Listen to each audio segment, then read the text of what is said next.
What's up, everyone? You're here at OMNI Wizard. We're dropping something epic today. What if Harry controlled the Horcrux in his scar instead of destroying it? Like and subscribe if you enjoy. Let's get started. Chapter 1. The space between the forest was quiet in the way forests get right before something terrible happens, and Harry Potter had learned to recognize that quiet the way other people recognized rain coming. Not silence, the trees still shifted. An owl called somewhere off to his left. His own feet found the roots and hollows of a path he'd never walked but somehow already knew, but a held breath. The whole world leaning in. He had the snitch in his hand. It had opened for him at last, after months of carrying it like a locked door he didn't have the key to, and inside had been two words that made everything simpler than it had any right to be. I am about to die. Not a riddle, not a puzzle. A fact laid out plain, the way Dumbledore had apparently decided plain facts were the only kind Harry could be trusted with after enough of them had already gotten people killed. He didn't cry. He'd expected to, if this moment ever came, and it didn't come. What came instead was a strange, floating calm, like standing at the top of a diving board after the fear has already burned itself out, and there's nothing left to do but fall. The resurrection stone was warm in his palm when he turned it over 3 times, and then they were there, not ghosts, not quite solid, but there, walking beside him with their footsteps making no sound on the leaves. His mother's eyes. His father's hair, that same ridiculous cowlick Harry could never tame either. Serious grinning like this was the best adventure he'd ever been asked on. Remus, quieter, sadder, but steady. You'll stay with me. Harry asked, and he heard how young his own voice sounded, how much like a child asking a parent to leave the light on. Until the very end, said his father. They won't be able to see you. We are part of you, said Sirius. Invisible to anyone else. He walked on and they walked with him, and it should have felt like the loneliest thing in the world, walking toward your own murder with your dead as your only company, but it didn't. It felt like the opposite of alone. It felt like every choice he'd ever made about who mattered to him had finally been given a shape he could see, and the shape was walking through the forest of Dean at his shoulder, unafraid. Then the camp. Firelight through the trees, voices, and there, bound to a tree, half-broken, terrified Hagrid, who saw him and made a sound like something tearing. No, no, Harry, what Ray? Silence, someone snapped, and a spell hit Hagrid and he slumped, and Harry's hand didn't go for his wand, because that wasn't the plan, that had never been the plan, and he made himself walk forward into the firelight with his heart going so hard he could feel it in his teeth. Voldemort turned. There was a silence that felt like the entire forest inhaling. Red eyes found him across the clearing, and Harry watched something move behind them, not surprise exactly. Recognition. The particular satisfaction of a man who has been playing a very long game and has just watched the final piece slide into place exactly where he predicted it would. Harry Potter, Voldemort said softly, and his voice carried the way silk carries, smooth and without effort. The boy who lived. Nobody moved. Bellatrix's breathing was audible, ragged with something between fear and hunger. Harry didn't look at her. He didn't look at any of them. He kept his eyes on Voldemort, on that pale, snake-flat face, because some instinct told him that if he was going to die here, he was at least going to die looking his killer in the eye like a person, not a sacrifice. You have kept me waiting, Voldemort said. No matter, you have come, and that is the point, is it not? Isn't that touching? Isn't that noble? He said noble the way another man might say diseased. Harry didn't answer. He'd said everything he needed to say already, back at Hogwarts in the last hour with the people he loved. There was nothing left to negotiate. He lifted his wand, not to fight, just because it felt wrong to stand there with his hands empty when this was happening, and let it fall to his side again, because that wasn't right either. In the end he just stood and waited and thought of Ginny's face and Ron's laugh and Hermione crying into his shoulder an hour ago, and let all of it be the last thing he carried. Avada Kedavra, green light, and then nothing at all. White. Not blinding, not the sterile white of a hospital, but soft, the way light is soft through a curtain on a summer morning. Harry was aware, gradually, that he was lying on something, not ground exactly, not floor, just a surface that supported him without insisting on being anything in particular, and that he was naked and unhurt and entirely, strangely, at peace. He sat up. There was mist that thinned as he watched, resolving into shapes, a high, vaulted ceiling like glass, pillars of light, and somewhere far off the murmur of a great many voices, the way a train station sounds from a platform when you're not really listening to any one conversation. He knew this place, he realized. Not from memory, from shape. It had the architecture of King's Cross Station, the bones of it, the way a dream sometimes has the bones of your childhood bedroom even when nothing else about it matches. Something whimpered nearby. Harry turned, and his stomach did something complicated and cold. It looked like a child. A small, flayed, raw-skinned thing, curled under a bench, twitching, wrong in every particular, 2 long limbs, a head too large for the shrunken body, skin like something that had been peeled and left in the wind too long. It made a sound that wasn't quite crying and wasn't quite anything else Harry had a word for. "Don't," said a voice behind him, and Harry spun, and there was Dumbledore. Alive. Or something like alive, whole, unbloodied, wearing deep purple robes that seemed to shift faintly at the edges like the mist itself, blue eyes bright behind half-moon spectacles, and smiling at Harry with an expression that held decades of exhaustion and something that might, if Harry looked at it directly, have been pride. "Professor," Harry said, and his voice cracked, and he was across the space between them before he'd decided to move, and he didn't hug him. That felt wrong, somehow, too solid a thing to do here, but he stood close enough to feel that Dumbledore was, impossibly, there. "Harry, my dear boy." Dumbledore's hand came to rest on his shoulder, warm, real. "You wonderful boy, you brave, brave man." "Am I dead?" "That," said Dumbledore, "is a rather more complicated question than it used to be. Shall we walk?" They walked. The thing under the bench made its terrible small sound again, and Harry looked back at it despite himself. "What is that?" "Something beyond either of our help," Dumbledore said, and there was real sorrow in it. "We could not help it even if we wished to. Live it." Harry looked a moment longer, pity twisting in his chest. Unbidden, unwanted, because even now, even having just been murdered, he couldn't quite manage to look at a suffering thing and turn away clean, and then he made himself walk on, because Dumbledore's voice had the particular weight of a man who needed to say something before there was time for it not to be said. "You let him kill you," Dumbledore said. "You walked to your death, knowing exactly what he intended, and you did not fight. You told me to, well, Snape's memory told me, the Horcrux in my head, you wanted him to kill it. I wanted the fragment of soul destroyed," Dumbledore agreed. "That was and is necessary. But Harry, I must ask you something, and I must ask you to consider your answer with more care than perhaps you have ever considered anything in your life.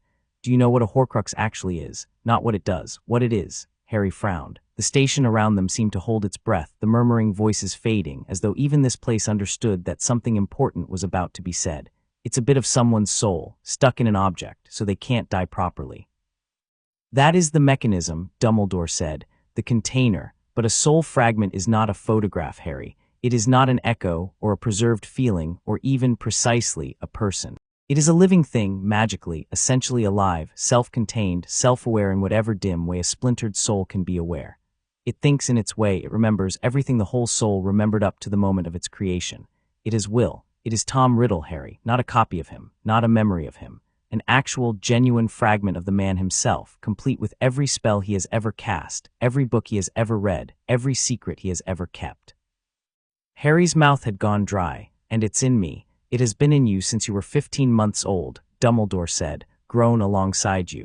Fed unknowingly by your own magic, your own experiences. It has been listening, in its way, to every year of your life. It is why you dream his dreams sometimes, why you have felt, on occasion, urges and impulses that were never truly yours. It has been the quietest, most patient parasite in the history of magic, and it has been killed tonight in your body by his own hand because he does not know it is there, and because he believes, as do I, as did I, that its destruction is the only way to sever what binds you. So it's dead now," Harry said. "Isn't it? He killed it. That's the whole point, isn't it? That's why I'm not fighting back, why I let him." "It is dying," Dumbledore said. "Not dead, not yet. A soul fragment does not simply extinguish the instant its host's body falls. It unravels, the way a fire dies down rather than being snuffed in an instant. You have, Harry, a window, a small one, and I must tell you what is inside that window, because it is your choice to make, not mine, and I have made rather too many choices on your behalf already in this life to feel comfortable making one more."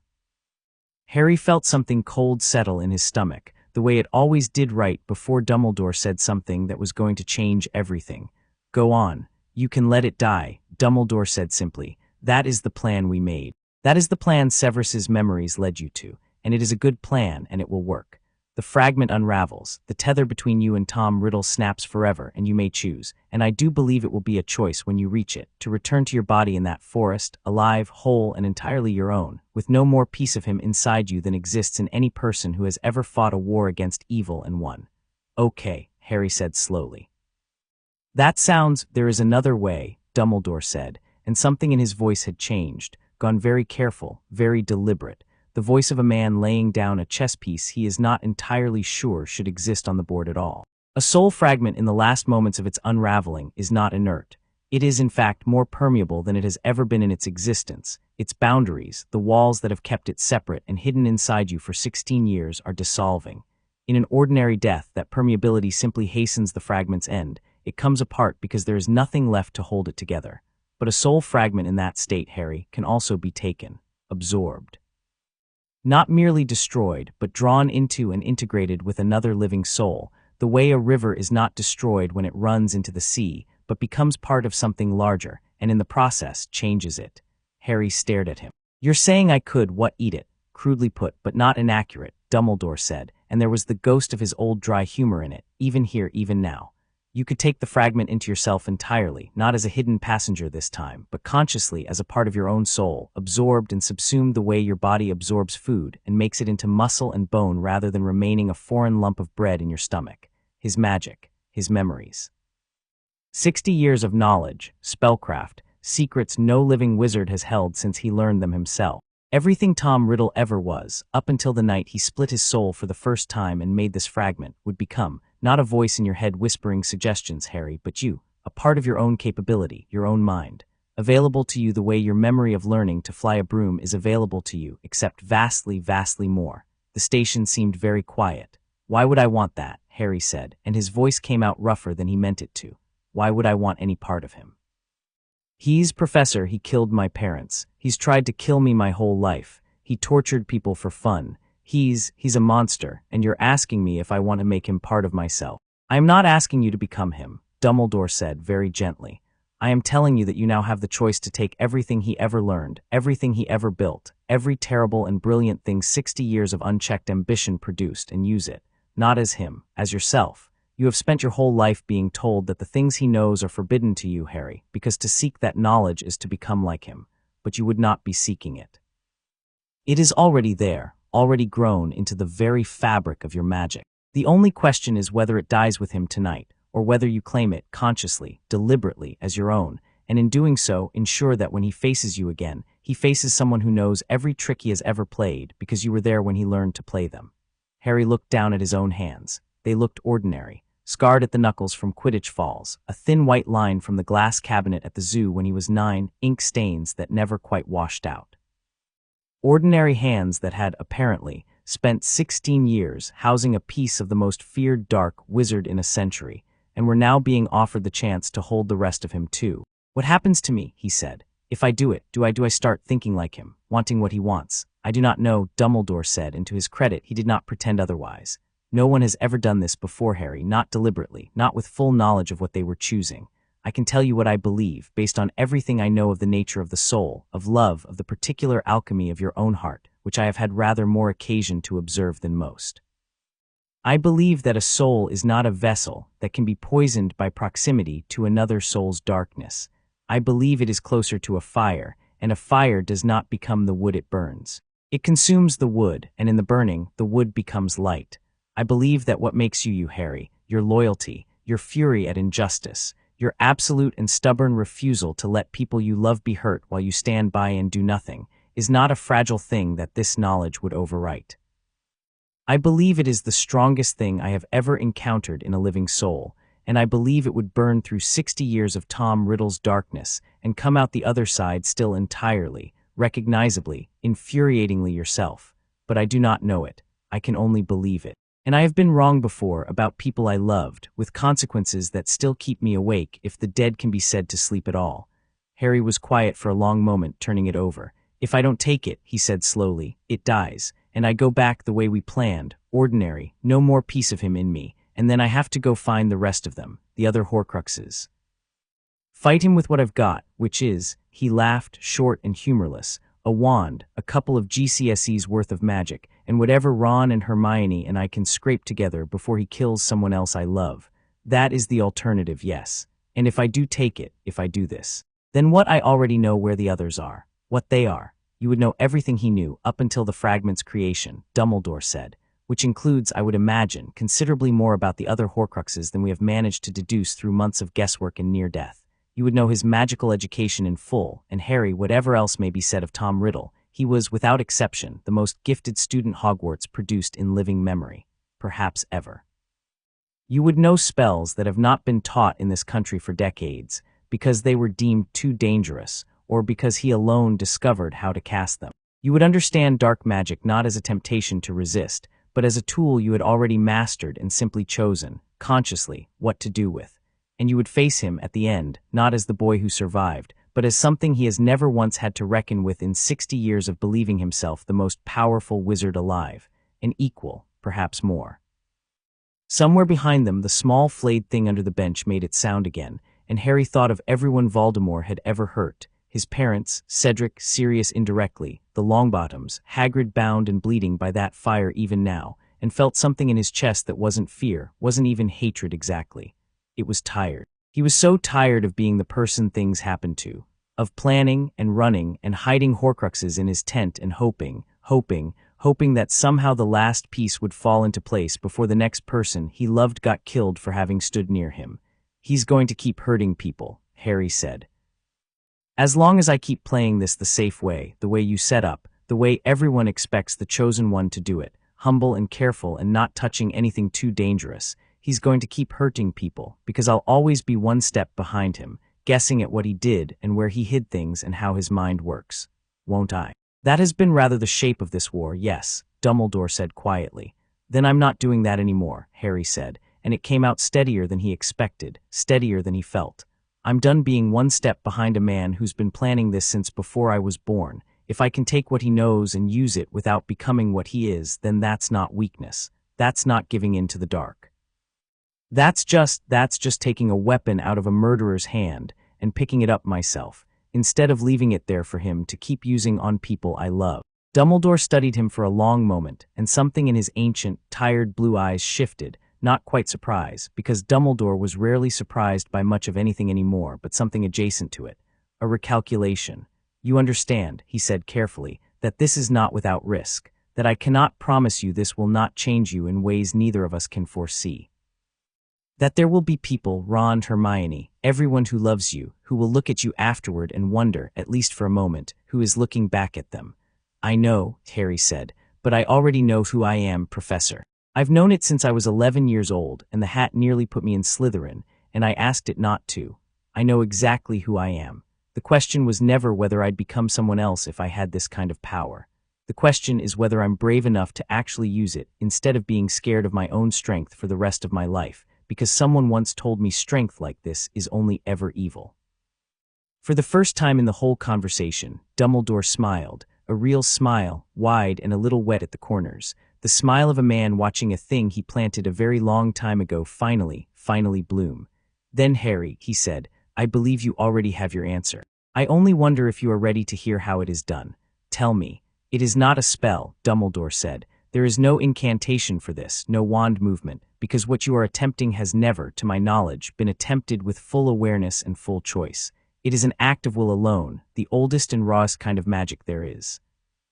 You must reach for it the way you reach for a memory, or a feeling, and you must want it wholly, without flinching, without the part of your mind that keeps trying to hold the door half shut out of politeness or fear. A soul does not yield to a hand that knocks gently. It yields only to a will that has decided, absolutely, that this is happening. Harry closed his eyes. He thought about his parents' voices, the way they'd sounded coming out of his wand the night the Death Eaters attacked at his birthday, how young and frightened and brave they'd been, dying to give him 30 extra seconds of life. He thought about Cedric's face in the graveyard, slack and gray in the moonlight.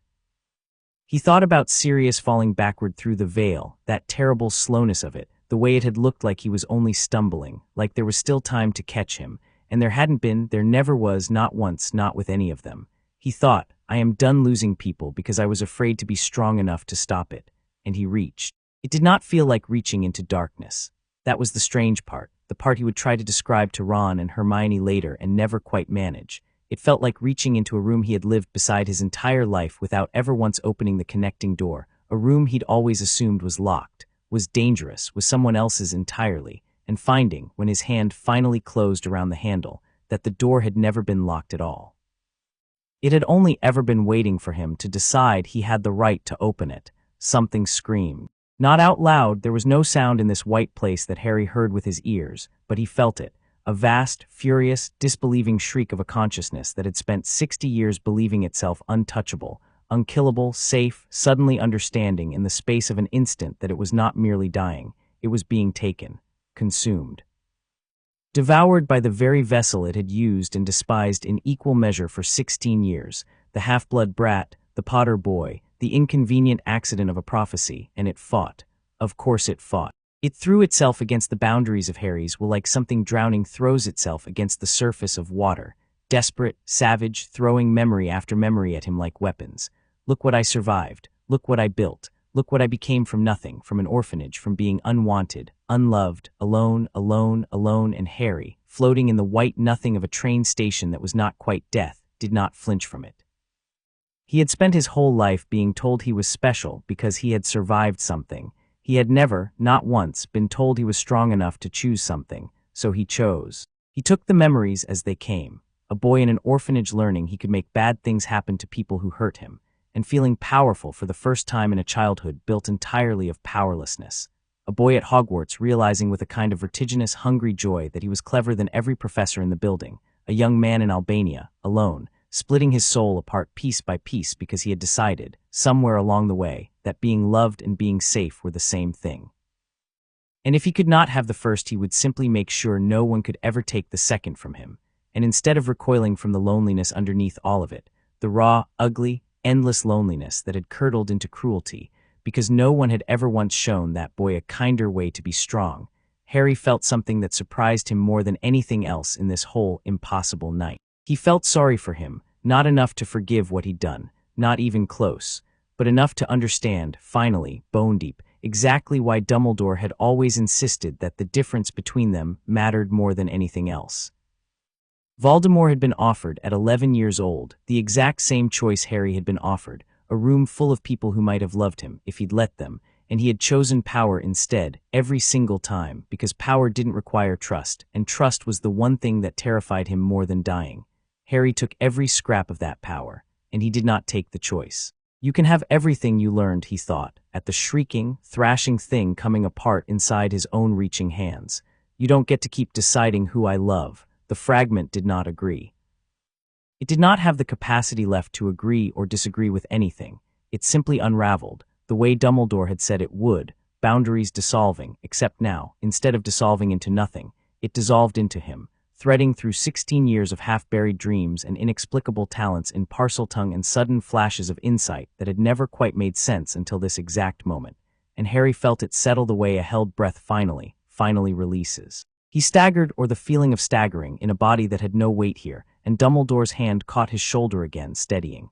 "It is done," the old man asked very quietly, and there was something almost afraid in the question, afraid of what the answer might mean, afraid in the specific way of a man who has just watched an experiment succeed and has no idea yet whether that is a good thing.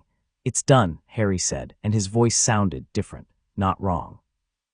Not cruel, not cold, not the smooth silken venom register he'd heard come out of Voldemort's mouth an hour ago in the forest. Just deeper somehow. Older in the way a person sounds older after they've survived something, even if the calendar says they haven't aged a day. "I can feel, Professor, I can feel everything, his whole life. It's like a library just opened up inside my head and I haven't read any of the books yet, but I know exactly where they all are." "How do you feel?" Harry considered the question seriously, because it deserved to be considered seriously. "Angry," he said finally. "More angry than before, if anything, because now I understand him, and understanding him doesn't make me forgive him. It just makes me furious that no one ever, that he could have been anything else, and he chose this over and over, and people died because of it. Cedric died because of it. My mum and dad died because of it." He paused. "But I don't feel like I want to do what he did. I don't feel like torturing anyone, or ruling anything, or I don't feel like him, Professor. I feel like me, just more." Dumbledore studied him for a long, long moment, blue eyes searching Harry's face with an intensity that made Harry hold very still, understanding without being told that this was the moment his old headmaster was deciding whether the greatest gamble of his life had paid off or damned them all.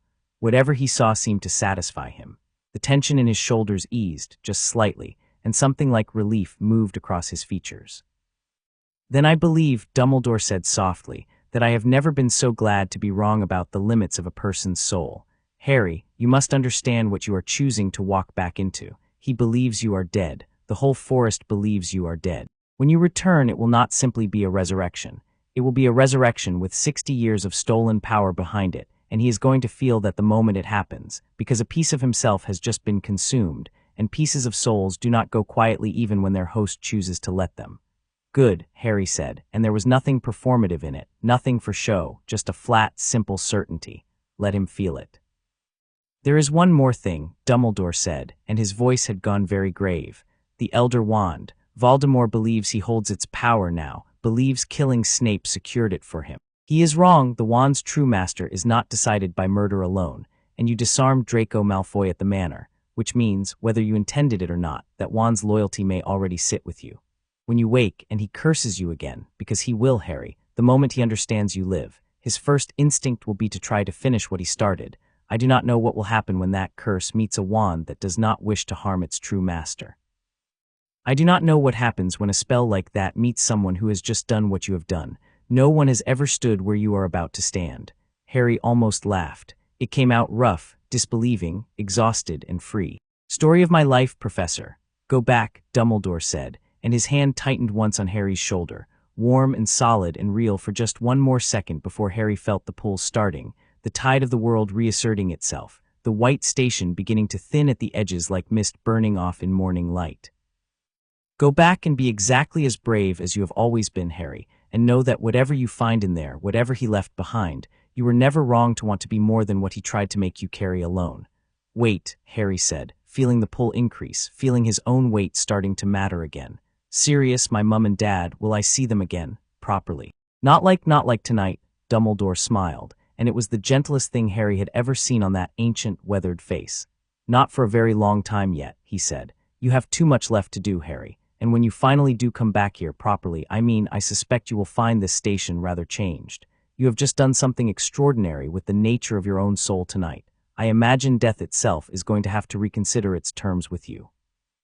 The white light rushed up to meet him. The forest floor was cold and wet against his cheek, and the first thing Harry became aware of, before he opened his eyes, before he moved a single muscle, was pain, vast, distant, muffled the way pain is muffled right after you've broken something and shock hasn't worn off yet. And underneath the pain, a roaring, boiling heat in his chest, in his skull, behind his eyes, like every nerve in his body had been rewired in the space of a single held breath and hadn't finished settling into its new shape. He heard voices above him. Hagrid sobbing, being forced to carry his body. They think I'm dead. I let them think I was dead. And the crowd of Death Eaters jeering, and one voice, high and cold and satisfied, cutting through all of it. Silence, Voldemort's voice, and then softer, almost fond in its cruelty. A moment of history is being made. Harry, lying limp against Hagrid's massive, shaking shoulder, kept his eyes closed and his face slack, and inside his own skull he felt Tom Riddle's entire life humming, waiting, his now, and he thought, with a calm that surprised even him, you have no idea what you just killed. They reached the edge of the forest. Light, torchlight, and the ruined shape of Hogwarts beyond, half its towers dark with smoke, and a silence falling over the assembled crowd of students and teachers and Death Eaters alike as Hagrid's great, broken voice announced, to everyone who had ever loved him, that Harry Potter was dead. He heard Ginny's scream, heard McGonagall's voice crack in a way he'd never heard it crack before, heard, underneath all of it, Voldemort's soft, delighted laugh. Not yet, Harry thought, and for the first time since the green light had taken him in the clearing, he let himself smile, small and hidden against Hagrid's shoulder, because he could feel it now, could feel, with a certainty that had nothing to do with hearing or seeing, the exact location of every remaining fragment of the man who just tried to kill him, scattered across the country like a map only he could read. And he could feel his own magic sitting inside him, vast and strange and whole in a way it had never been before, and he understood, with a clarity that felt almost like laughing, that the war Voldemort thought he had just won had, in fact, just ended the moment he cast that curse. Voldemort just didn't know it yet. Harry opened his eyes. Chapter 2. The boy who came back wrong. Hagrid's shoulder shook under Harry's cheek, great sobbing heaves that rattled through his whole enormous frame, and Harry lay still against it with his eyes open now, watching the world sideways, torchlight smeared across the ruined face of Hogwarts, the black shapes of Death Eaters fanning out around them like a tide going out before a wave, and beyond them, arranged along the top of the front steps in a broken, grief-stricken line, everyone he loved. He could see Ginny's face. White as bone, one hand pressed to her mouth, not screaming anymore because the scream had already torn its way out of her and left nothing behind but silence. McGonagall beside her, rigid, a muscle working in her jaw like she was holding her whole skeleton together through sheer force of will. Ron. Ron on his knees in the grass, not caring who saw him, and Hermione's hand fisted in the back of his jumper like she thought she could hold him up and hold herself together at the same time, and neither one was working. It would have broken him a day ago. It nearly broke him now, actually, lying there pretending to be a corpse, the old Harry, the frightened boy who'd walked into this forest an hour ago with his heart in his throat, still lived somewhere under the new weight settling into his bones, and that old Harry wanted to leap up right now and shout, "I'm here, I'm sorry, I'm here," and let them stop hurting. But he made himself wait, not out of fear. He understood with a clarity that felt almost cold, almost clinical, that timing mattered here, that Voldemort needed to finish gloating, needed to feel, for just a few more minutes, entirely and unassailably victorious, because a man that's certain of his own triumph does not brace for anything. And Harry intended for what came next to land like a hammer with no warning at all. Silence, Voldemort's voice again, rising over the murmur of horrified whispers spreading through the assembled crowd. He walked forward slow, savoring it, red eyes moving over the defenders of Hogwarts like a man reading a menu.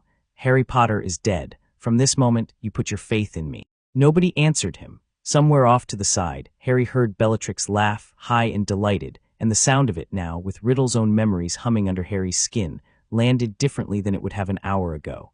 He knew things about her now. Things Voldemort himself had learned and filed away and never once used with any kindness, because kindness had never occurred to him as a tool worth having. "Harry Potter," Voldemort went on, turning in a slow circle to address the whole ragged crowd, "was killed while trying to run away, while you all fought and died for him." A ripple of anguish, of fury, moved through the defenders. Harry heard someone start forward, heard someone else grab their arm and hold them back. "We shall now enter the castle, and you will show me Neville Longbottom, and any others who thought to defy me, that they may learn the price. No, Neville." Stepping forward from the crowd on the steps, rope still half tangled at his wrists from wherever they'd bound him, walking down toward the assembled Death Eaters with a limp and a split lip, and absolutely no fear in his face at all. And Harry felt a fierce, sudden pride crack through his own careful stillness, because there was the boy who'd stood up to Bellatrix Lestrange at 15 with nothing but the last spell he knew. And here he was doing it again with nothing but stubbornness and the shape of who he'd decided to be. "It doesn't matter that Harry's gone," Neville said, and his voice shook and he kept talking anyway louder, so it carried across the whole silent lawn. "People die every day, friends, family. Yeah, we've lost Harry tonight. He's still with us, in here." He struck his own chest. "He didn't die in vain, but you will, because you're wrong. His heart beat for us, for all of us. It's not of." Voldemort's wand rose lazy, almost bored. "There is no need for this to continue," he said, and Harry felt the words land in Neville's direction with a weight that could only mean one spell, the same green flash that had ended a dozen lives tonight already, and something in Harry, not calculation, not strategy, just plain fury, the oldest and most familiar feeling he owned, decided that enough was enough. He rolled off Hagrid's shoulder. Hagrid made a sound like the whole world had cracked open, staggering, nearly falling, catching himself on one huge hand pressed into the mud, and Harry landed on his feet on the wet grass in a crouch, wandless. His wand had rolled somewhere in the fall. He didn't know where and didn't care, and every single wand in that clearing swung toward him at once. For one full second, nobody breathed. "Neville," Harry said, not shouting, just loud enough, conversational, almost lazy, "you might want to duck." Voldemort's spell was already forming. Harry felt it the way you feel a held note about to break, that particular density in the air right before Avada Kedavra leaves a wand, and he didn't have time to draw a wand he didn't have time for incantations, so he did something he had never done before in his life and understood, with absolute certainty, exactly how to do.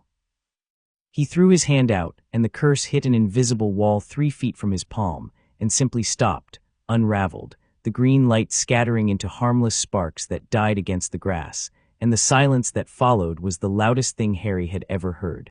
"You," Voldemort said, and his voice had lost every trace of its lazy amusement. It came out flat, careful, the voice of a man doing very fast arithmetic and not liking the answer. "You are dead. Funny thing about that." Harry straightened up unhurried and felt every eye on the lawn fix on him, Ginny's, wide and disbelieving and lit with something that hadn't been there 30 seconds ago. McGonagall's, sharp and assessing even through the shock, Bellatrix's, gone from delight to something close to fear. "I was, for a bit, Wasn't much fun, honestly, wouldn't recommend it. But I had a chat with an old friend, and he mentioned you'd made a rather significant mistake about 16 years ago, and I thought, well, somebody ought to come tell you about it before you embarrass yourself further. Silence, Voldemort said, but it came out ragged this time. And Harry, who had spent his entire life afraid of that voice, afraid of the man behind it, afraid in his very bones of the day this exact confrontation would come, felt nothing but a strange, singing calm because he understood now, with a certainty borrowed from 60 years of another man's arrogance, exactly how rattled Voldemort actually was under that composure. He knew what fear looked like on that face because he had felt it once from the inside, in the white station between worlds, watching a screaming fragment of soul realize it was about to be devoured by the very boy it had spent a lifetime underestimating. You want to know what it felt like, Harry said, taking a slow step forward, and every Death Eater within 20 feet flinched back half a step in unison. The bit of you that's been living in my head since I was 15 months old. Because it's not there anymore. You should be able to feel that actually. Go on, check. Something crossed Voldemort's face. The first genuine, uncontrolled flicker of emotion Harry had ever seen on it, gone almost before it arrived, but Harry had spent an hour inside that man's own memories and knew exactly what he was looking at. Dread, pure old animal dread, the kind Tom Riddle had spent 60 years methodically excising from himself and never quite managed to finish the job on. Lies, Voldemort said. Whatever trick this is, no trick. Harry spread his empty hands, and it should have looked like surrender, and it looked like anything but, I let it happen. I felt it die. No, that's not right. It didn't die, did it? That's the whole point. I felt it come apart, and instead of letting it go to waste, I took it. Everything you were, up until the night you split yourself in Albania for the very first time. It's mine now, all of it. He tilted his head slightly, and something in his own voice came out with an edge he didn't remember owning before tonight, cool and certain in a way that made even Bellatrix go still.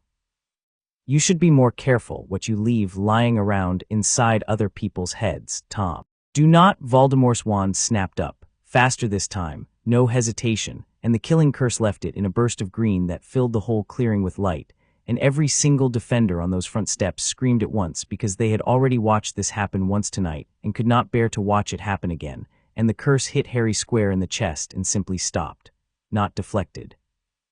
Not absorbed with visible effort, no shimmer of a shield charm, no flash of resistance. It hit him and unmade itself in the air an inch from his robes, the way water breaks against stone that has decided, absolutely and finally, that it is not going anywhere. Harry didn't even stagger. The silence afterward had a different quality than any silence that had come before it. This one had fear in it, but for the first time in the whole war, the fear wasn't coming from Harry's side of the field. That's the wand, by the way, Harry said, into that silence almost gently, and he could feel the truth of it settling into place inside him even as he said it, the way Riddle's memories were still unfolding, still sorting themselves into places he could reach. The Elder Wand.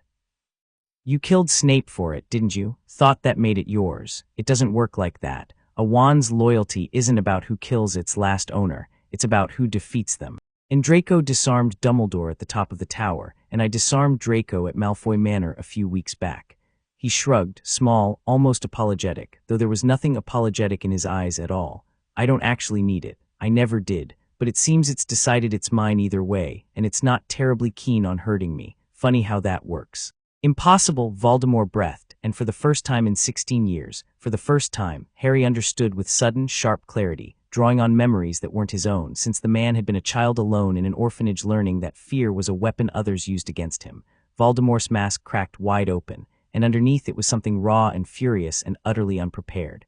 You are a child. You are nothing. You are. I'm the person who just took everything you spent 60 years building and made it mine, Harry said, and he let every ounce of the fury he'd been carrying his whole life, for his parents, for Cedric, for Sirius, for every single person this man had ever hurt, come into his voice, not shouted, worse than shouted, quiet and absolutely certain. So, what happens now, Tom, is up to you. You can call this off, right now. You can take what's left of your people and go, and I promise you, I will hunt down every last piece of yourself you've got scattered across this country, and I will end this properly, on my terms, with time to spare. Or you can keep going tonight, and I will make you watch every single person you brought here tonight fall, one at a time, until there's no one left standing but the two of us, and then I will finish this the same way whether it takes an hour or a year. Crucio, it wasn't Voldemort who cast it. It was Bellatrix shrieking the word with a kind of desperate, unraveling fury, throwing herself into the fight because her master's silence had gone on a half-second too long for her to bear, and the curse streaked toward Harry in a whip of violet light, and Harry, without moving his feet, without a wand, simply lifted one hand and caught it. Not deflected. Caught the way you'd catch a thrown ball, the curse's energy collapsing into his open palm and dissipating into nothing, and Bellatrix's scream of fury turned, in the space of a single breath, into something closer to a scream of terror. "You don't get to do that either," Harry said, and turned toward her fully now, and something in his face made even Bellatrix Lestrange, mad, devoted, utterly without fear of death her whole adult life, take an actual step backward. "You tortured Neville's parents until they didn't know their own son's face. You killed Sirius. You've spent your whole life being cruel to people who couldn't fight back and calling it devotion." He paused. "I know things about you now that even you don't know I know. Your master's memories are very thorough. He watched you very closely, all those years in Azkaban, wondering if you'd break. You never did. He respected that in the cold, empty way he respects anything." Harry's voice dropped, and it was somehow worse for being quiet. "He's never once loved you back, Bellatrix, not the way you love him. I know that now from the inside. I'm sorry you spent your whole life on it." For one horrible, suspended second, Bellatrix Lestrange's face did something Harry had never once seen it do. It looked young, and hurt, and lost, the mask of gleeful cruelty slipping to show underneath, something that might once have been a person capable of being wounded by the truth. Then it snapped shut again, and she screamed, wordless and enraged, and threw another curse. And this time it wasn't at Harry at all. It was at Ginny, standing frozen on the steps behind him, because if she couldn't touch the boy who'd just humiliated her, she'd hurt something he loved instead. Harry didn't think, he moved. He crossed 20 feet of muddy grass faster than a body should be able to move, faster than any spell he'd ever cast. And he was between the curse and Ginny, with a wall of raw magic thrown up from nothing, no wand, no incantation, just will, and the spell shattered against it like glass against stone. And then Harry's hand, bare empty, was closing around the air in front of Bellatrix's wand, and the wand itself simply tore out of her grip and into his fingers. Wandless magic that shouldn't have been possible from a 17-year-old wizard, and absolutely was, right there in front of 100 witnesses. "Last warning," Harry said, and there was nothing of the frightened boy left in his voice now, nothing performative either, just cold, complete certainty. "Anyone else wants to try their luck?" The battlefield exploded. It happened all at once, the way these things do, Voldemort's scream of attack, ripping through the sudden charged silence, and then the whole lawn was chaos, spellfire crossing in every direction, the giants who'd been lurking at the tree line lumbering forward with roars that shook the ground, centaur arrows whistling out of the dark canopy overhead, the castle itself seeming to shudder awake as the last of its defenders poured back out through the doors with wands raised. Harry didn't run for cover. He didn't look for his wand. Ron had scooped it up from the grass somewhere in the confusion and was already shoving through the crowd toward him, face wet and disbelieving and furious with relief, shouting his name. Harry simply turned into the fight and started working. It came so easily it frightened him a little, the sheer, effortless flow of it, spells he'd never learned rising up out of some deep well inside his own mind fully formed, wand movements he'd never practiced translating themselves into his hands as though his body had always known this, and simply never had cause to remember it before. A Death Eater roll, he knew the name now the way you know a stranger's face you've seen in a photograph, came at him with a cutting curse, and Harry's borrowed wand, Bellatrix's own, still clenched in his fist, because he hadn't stopped to think about whose it was, moved in a pattern that should have taken him years to learn and simply was there, and roll went down bound in ropes of black light that Harry somehow knew Voldemort had invented himself, alone in a cave in Albania, 30 years ago. "Harry," Ron's voice, close now, and Harry half-turned to see him skid to a stop 3 feet away, wand raised and shaking and pointed at absolutely nothing, because there was no one left standing near enough to hex, staring at Harry like he'd never seen him before in his life. "Harry, you're alive. What, how?" "Later," Harry said, and meant it kindly, because there wasn't time and because some part of him understood, even in the chaos, that this conversation deserved more than 30 seconds shouted across a battlefield. "Duck," Ron ducked. The curse that would have taken his head off sailed past into the dark, and Harry didn't even look to see who'd cast it, just flicked his wrist and felt, more than saw, the spell rebound back the way it came, and somewhere behind them a Death Eater shrieked and went silent.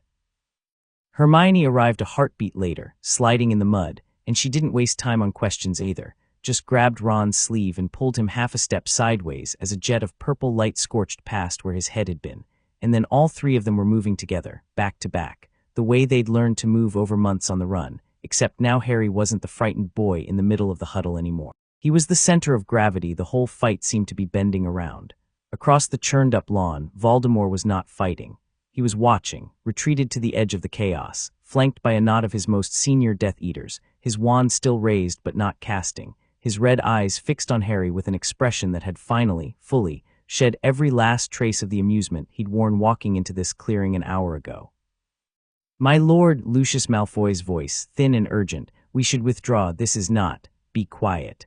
Voldemort's voice cracked across the lawn like a whip, and Lucius flinched back so hard he nearly fell. For a long moment, Voldemort simply stood there, watching Harry drive back 3 Death Eaters at once with spells that were, unmistakably, uniquely his own, spells he had invented, spells no one alive but himself should know, and something in his stillness had gone genuinely, coldly murderous.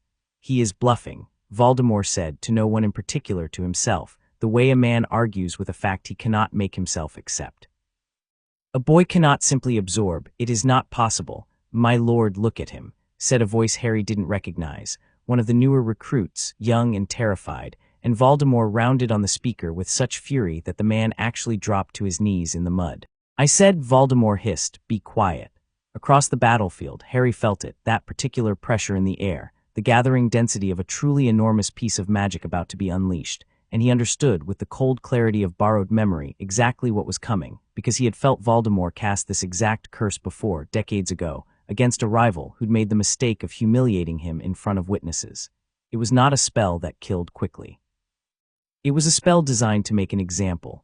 "Ron, Hermione, get back," Harry said, and shoved them both hard enough that they staggered and stepped forward alone to meet it. The curse came in a whip of black light that turned the very air around it brittle and cold, ice crystallizing on the wet grass in its wake, and Harry didn't try to block it this time. He let it come, closer than was remotely sensible, and at the very last instant he reached out and caught it the way he'd caught Bellatrix's Cruciatus, except this time he didn't simply dissipate it. He held it contained in his open palm, a coiling knot of black light straining against his grip like a live thing, and he looked across the lawn at Voldemort and smiled, not kindly. "Recognize this one," he called, and his voice carried easily over the din, because he made sure it did. "You used it on a man called Marius Gaunt, your own great-uncle. He laughed at you for being a half-blood once before he found out what you'd become. You were 17, same age I am now." He closed his fist around the writhing curse, and it collapsed into nothing between his fingers with a sound like a snapped bone. "You've spent your whole life building yourself a legend out of terror, Tom, and I've just spent the last hour reading the whole book, every page. There's nothing left in there that scares me anymore. There's nothing left in there I don't already own." Voldemort's face, for one unguarded instant, was not the face of the most feared dark wizard in a century. It was the face of a boy in an orphanage discovering that the one thing he had built his entire identity around protecting, the idea that he was, and always would be, unknowable, untouchable, uniquely powerful, had just been picked apart and laid bare in front of an audience by someone who had, quite literally, lived inside his own memories. Then it was gone, smoothed back into that terrible composure, and Voldemort's wand rose again, not toward Harry this time, but out, sweeping the battlefield, and his voice rang out with a fury that had teeth in it now, real desperation dressed up as command. "Withdraw, all forces withdraw to the tree line now." It should have felt like a victory. It felt, Harry realized, standing in the churned mud with Bellatrix's stolen wand still warm in his hand, like the very first move in a much longer game, because Voldemort was not a man who ran from a fight he thought he could still win, not after everything Harry knew about him now, all the way back to a lonely, furious boy who'd once decided that retreat was simply another word for weakness. This was calculation. This was a man buying time to understand a problem he hadn't accounted for, and Harry understood, with a chill that cut straight through the adrenaline still singing in his blood, that Voldemort would spend every hour of that time trying to find a way to undo what had just happened in this clearing. The Death Eaters broke and scattered toward the forest, dragging their wounded, some of them simply apparating away with cracks that split the night. Bellatrix went last, backing away step by step with her wand hand still empty, and her eyes locked on Harry's face with an expression that had curdled from fury into something closer to religious horror. As though she'd just watched a god, she'd sworn her life to prove, in front of everyone, that he could be humiliated by a 17-year-old boy. And then they were gone, the lawn abruptly, eerily quiet except for the moans of the wounded and the crackle of dying fires along the castle walls, and Harry stood alone in the middle of it, breathing hard, feeling the enormity of what had just happened start to settle over him now that there was no immediate threat left to focus on. Harry. He turned. Ginny was walking toward him across the mud, slow, careful, like she wasn't entirely sure her legs would hold her, and her face was a wreck of tear tracks and dawning, disbelieving joy in Harry, for just one moment, letting himself be 17 and exhausted, and simply, desperately glad to be alive, dropped the wand in his hand into the grass and closed the distance between them at a run. She hit him hard enough to nearly knock them both over, and he held on, face buried in her hair, and neither of them said anything for a long moment because there wasn't anything that needed saying yet. "You died," she said finally, muffled against his shoulder, furious and shaking. "I watched you die, Harry. Hagrid was carrying you and you were just hanging there, and I thought." "I know," he said. "I'm sorry. I had to let them believe it." "I'll explain everything, I promise, but I had to." "You'd better," she said, pulling back just far enough to look at him properly, and something in her face shifted as she studied him, not fear, not quite, but a careful, searching look, the same look he'd catch on nearly everyone's face over the coming days, the look of someone trying to work out exactly how much of the boy they loved was still standing in front of them. "You look different." "I feel different," Harry admitted. "Good different." "I don't know yet," he said honestly. "I think so, I hope so."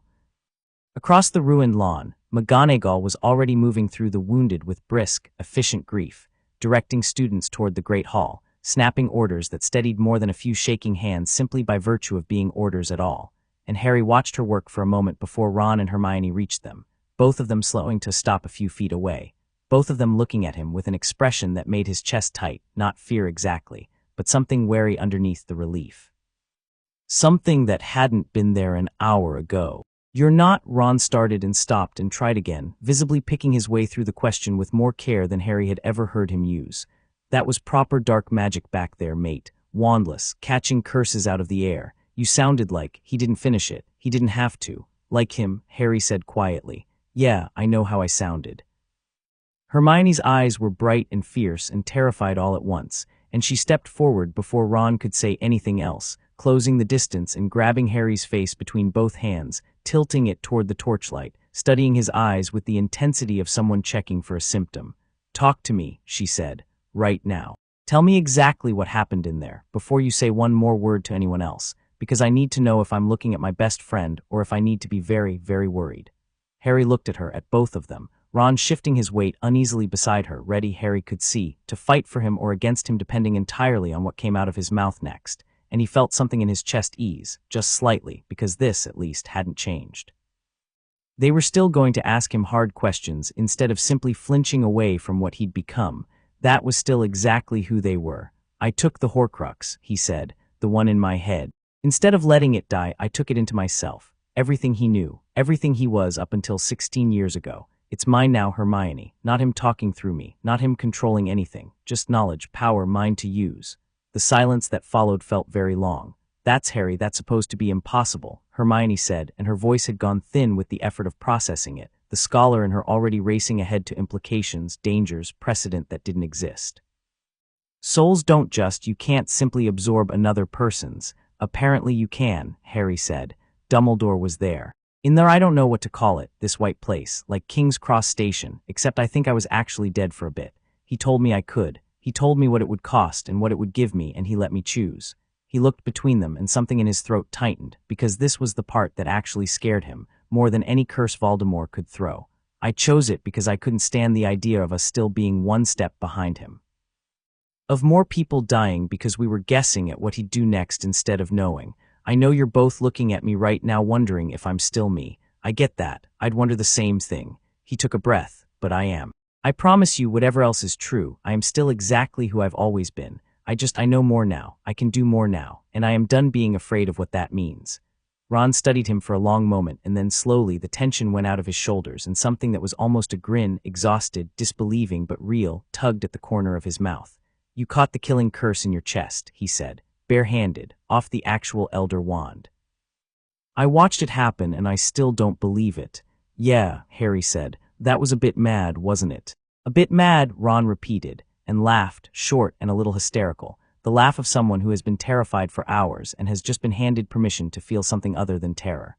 Mate, you've just told us you ate a piece of the most evil wizard in a century, and you're standing here worried we're going to think you're a monster, when 30 seconds ago you threw yourself in front of a torture curse for my little sister and made Bellatrix Lestrange back away."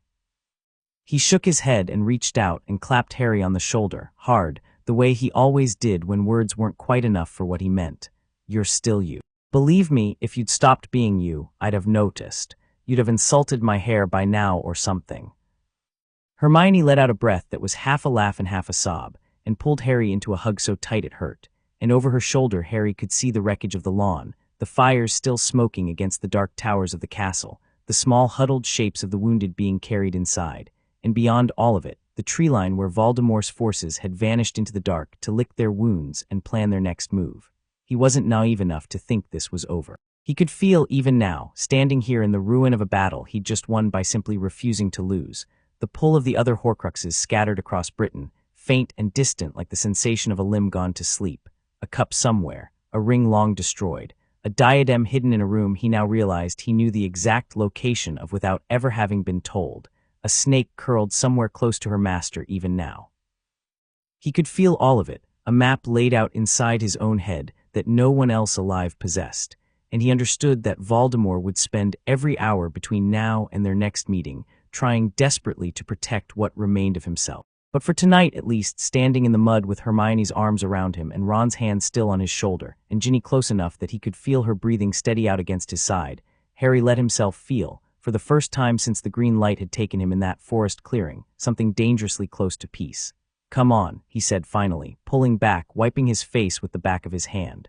"Let's go check on everyone. There's a lot to sort out." And I think he glanced toward the forest one last time, feeling that faint, ever-present pull of the remaining Horcruxes settle into the back of his awareness like a compass finding north. "I think I know exactly where the rest of the war is hiding. We're not guessing anymore. Not once." Behind them, McGonagall's voice rose sharp across the lawn, calling names, calling for calm, calling everyone still standing back toward whatever safety the broken castle could still offer. And Harry Potter, the boy who had died and chosen, in the space between one heartbeat and the next, to come back as something the wizarding world had never once had to reckon with, walked toward the light of the great hall with his friends beside him, carrying inside himself the whole terrible, brilliant weight of everything Tom Riddle had ever been, and feeling, for the first time in his life, entirely unafraid of what came next. Chapter 3, Inheritance. The great hall smelled of smoke and old stone dust, and underneath that, something worse that nobody wanted to name out loud. The house tables had been pushed aside sometime during the fighting, shoved against the walls in ragged stacks, and in the space they'd left behind lay the dead, arranged in careful rows with whatever cloth or robes could be found to cover them, candles floating overhead the way they always had at feasts, except now their light fell on faces instead of food. Harry stood in the doorway for a long moment before he made himself walk in. He knew some of the names before anyone told him, because he'd walked past them in the corridors 100 times over 7 years and knew the shape of their laughs, the sound of their footsteps, small useless facts that meant nothing and everything now. Fred Weasley lay near the end of the second row, and George was sitting beside him on the floor, not crying, just sitting, one hand resting on his brother's chest like he was checking, over and over, for a heartbeat that wasn't coming back. Mrs. Weasley knelt on his other side, and Mr. Weasley stood behind them both with his hand on his wife's shoulder, and none of them looked up when Harry came in, and he was grateful for that, because he didn't think he could have borne it if they had.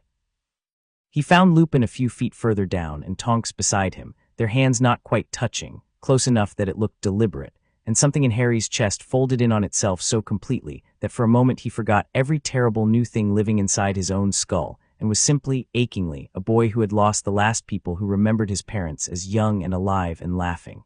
He didn't cry. He wanted to. He stood there with his jaw locked and his hands in fists at his sides, and it was Hermione who came and stood beside him, not saying anything, just close enough that he could feel the warmth of her, and after a while Ron came too, and the three of them stood there together looking at the dead the way you look at something you can't fix no matter how much power you've got.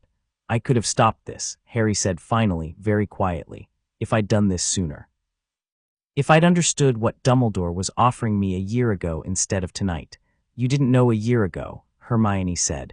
"You didn't know until you were standing in that forest, and it was your only choice left. You can't carry what you didn't know, Harry. I know things now I didn't know an hour ago, Harry said. That's the whole point. That's what I took. He looked down at Remus's still face, at the gray already threading through hair that had gone gray too young from a curse he never asked for. I keep thinking if I'd had this a year ago, could I have? Don't, Ron said, rougher than Harry had ever heard him, and when Harry looked at him, Ron's eyes were red-rimmed and furious in a way that had nothing to do with anger at Harry at all.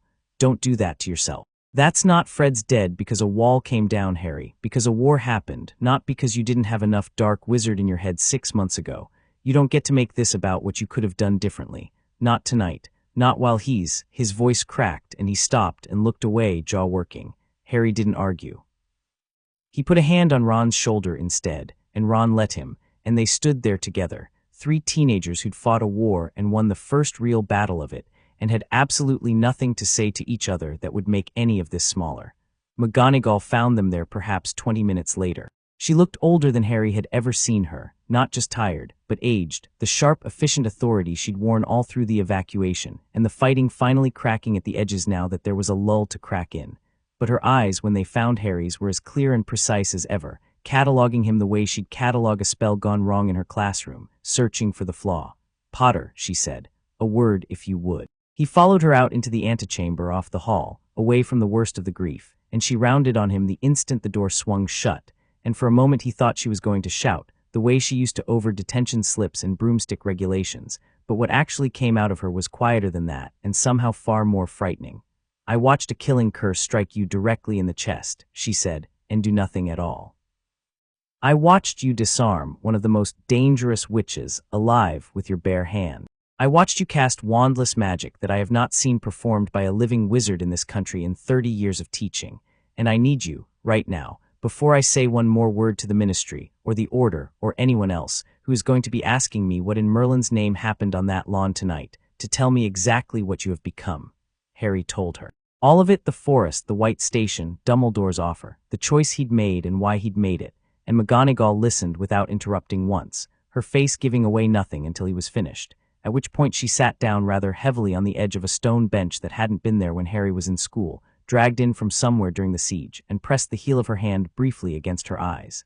"Albus," she said, half to herself, "you impossible, reckless, brilliant old man." "You're not going to tell me it was wrong," Harry said. It wasn't quite a question. "I am going to tell you," McGonagall said, lowering her hand, and her eyes when they met his had something in them that Harry had never once seen from her before, not quite fear, but a kind of wary, searching respect, the look you give something whose scale you're only just beginning to grasp, "that in 39 years of teaching at this school, I have never once encountered a situation for which there was no precedent whatsoever, and I find that I do not know how to advise you, Potter. Because there is nothing in any book I have ever read that tells me what happens to a 17-year-old boy who has done what you have just done." She studied him for a long moment. "Do you still feel like yourself? Yes. Do you want power, control, the things he wanted?" "No," Harry said, and it came out immediate, unhesitating, and something in McGonagall's shoulders eased very slightly at the certainty of it. "I want this to be over. I want to stop losing people. That's it. That's all I've ever wanted, if I'm honest, and now I've just got a much better idea of how to make it happen." "Then I suppose," McGonagall said slowly, "that I shall simply have to trust the judgment of a dead man who apparently trusted yours rather more than I would have expected, given how sparingly he shared information with either of us over the years." A ghost of dry humor moved across her face, gone as quickly as it came. "You should know that others will not extend you the same trust so easily, Potter. The Ministry, whatever is left of it once this is over, will hear about tonight. People will be frightened of you. Some of them will have good reason to be."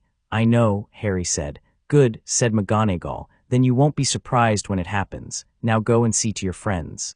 I have a school full of grieving children, and a headmaster's office I very much doubt is going to let me sit in it comfortably, and both of those things require my attention more than you currently do." He found Neville in the corridor outside the hall, sitting against the wall with the sword of Gryffindor across his knees, staring at nothing, and Harry sat down beside him without asking, and for a while neither of them said anything at all. "You knew," Neville said eventually, "before you walked into the forest. You knew you were going to die. Yeah, and you went anyway. I thought I had to." Harry looked at the sword, silver in the torchlight, notched now from tonight's fighting. "I didn't know I'd get a choice at the end of it. I thought I was just going."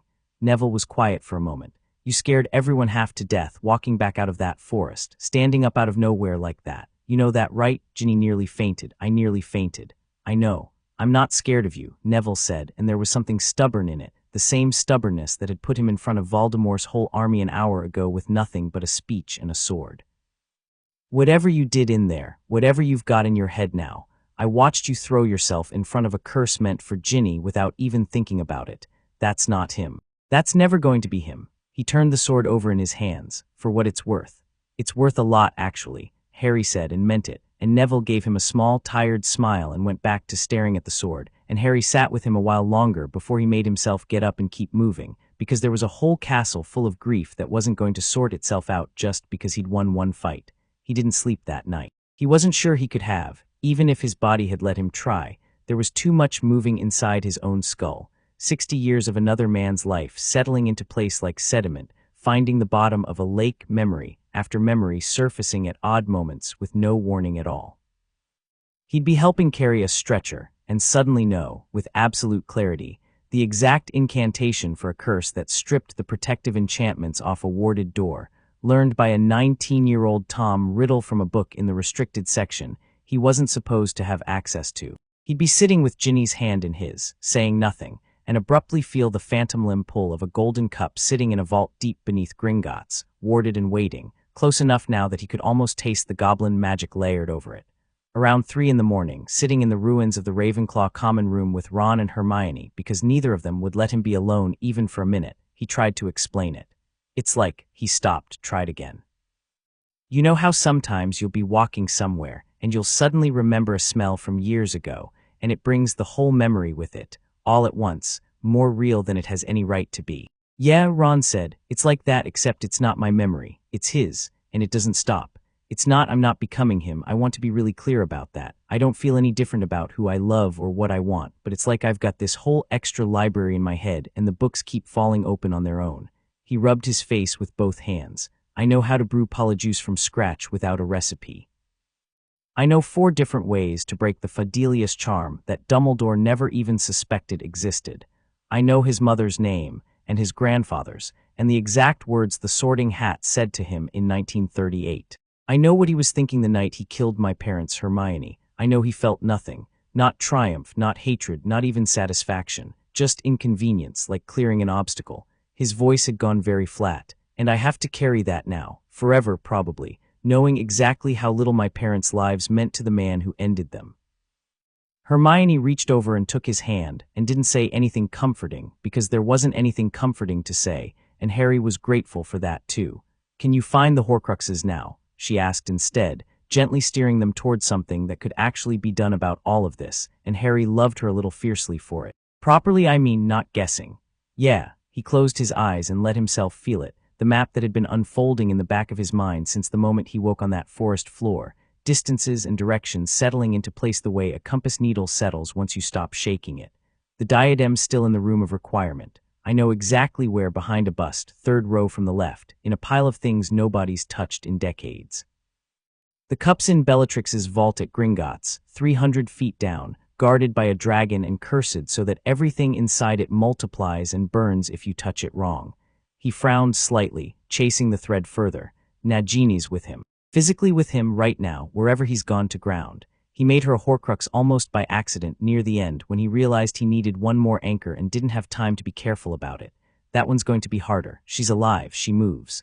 And the ring, Ron said, the one Dumbledore already destroyed. Gone, Harry confirmed. I can feel where it used to be if that makes sense, like a scar where a Horcrux was. Same with the diary. Riddle knew Ginny destroyed that 1 year ago. That's actually one of the memories that's clearest, because it terrified him at the time, more than he ever let anyone see. So that's 2 down already, Hermione said, thinking it through with the same rapid, methodical focus she brought to every exam she'd ever sat. The diary and the ring, leaves the diadem, the cup, Nagini, and she stopped. Me, Harry said quietly. Well, not anymore, that's the whole point. Right, Hermione said a little unsteadily. Right, of course. So really, Ron said, working it out slowly, we're down to 3. And you know exactly where 2 of them are sitting right now. No guessing, no breaking into anything blind. He sat back, and something like disbelieving hope crossed his exhausted face. Harry, mate, we could have this finished by the end of the week. That's the idea, Harry said. He's not just going to sit there and let you walk in and take them, though, Hermione said. He'll know you know. He has to after tonight. You basically told him to his face. I did, Harry agreed. On purpose. Ron blinked. On purpose. He needed to be afraid, Harry said, and something in his voice, quiet as it was, carried a weight that made both of them go still. 60 years, and nobody has ever once made Voldemort afraid of losing.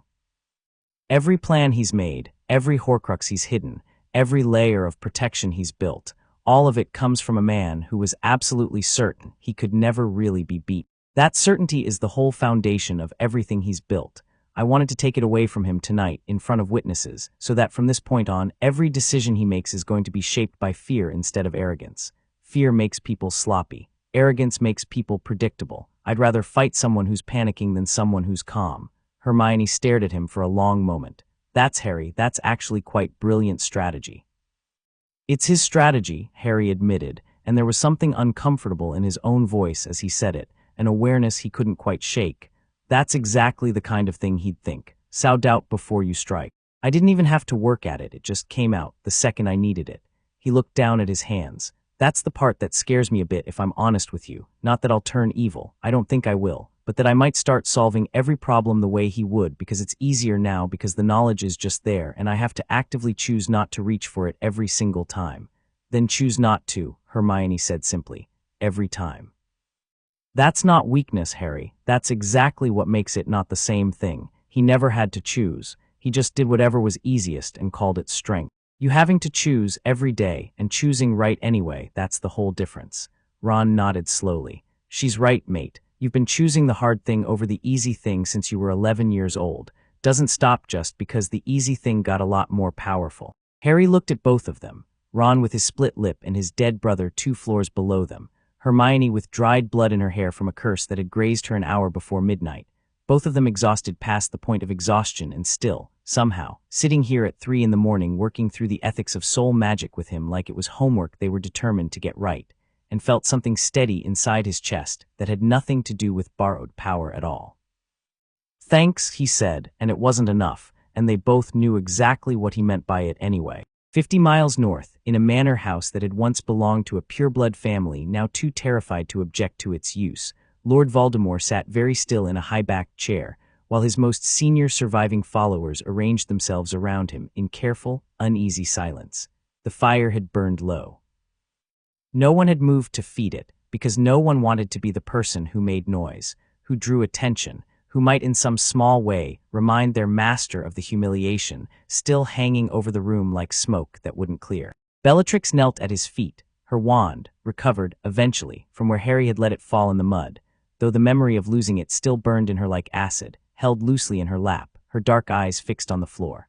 Lucius Malfoy stood near the door, as far from the center of the room as courtesy would allow, his face carefully arranged into blankness while his mind, Voldemort knew without needing legilimency to confirm it, was working furiously through calculations of risk and survival.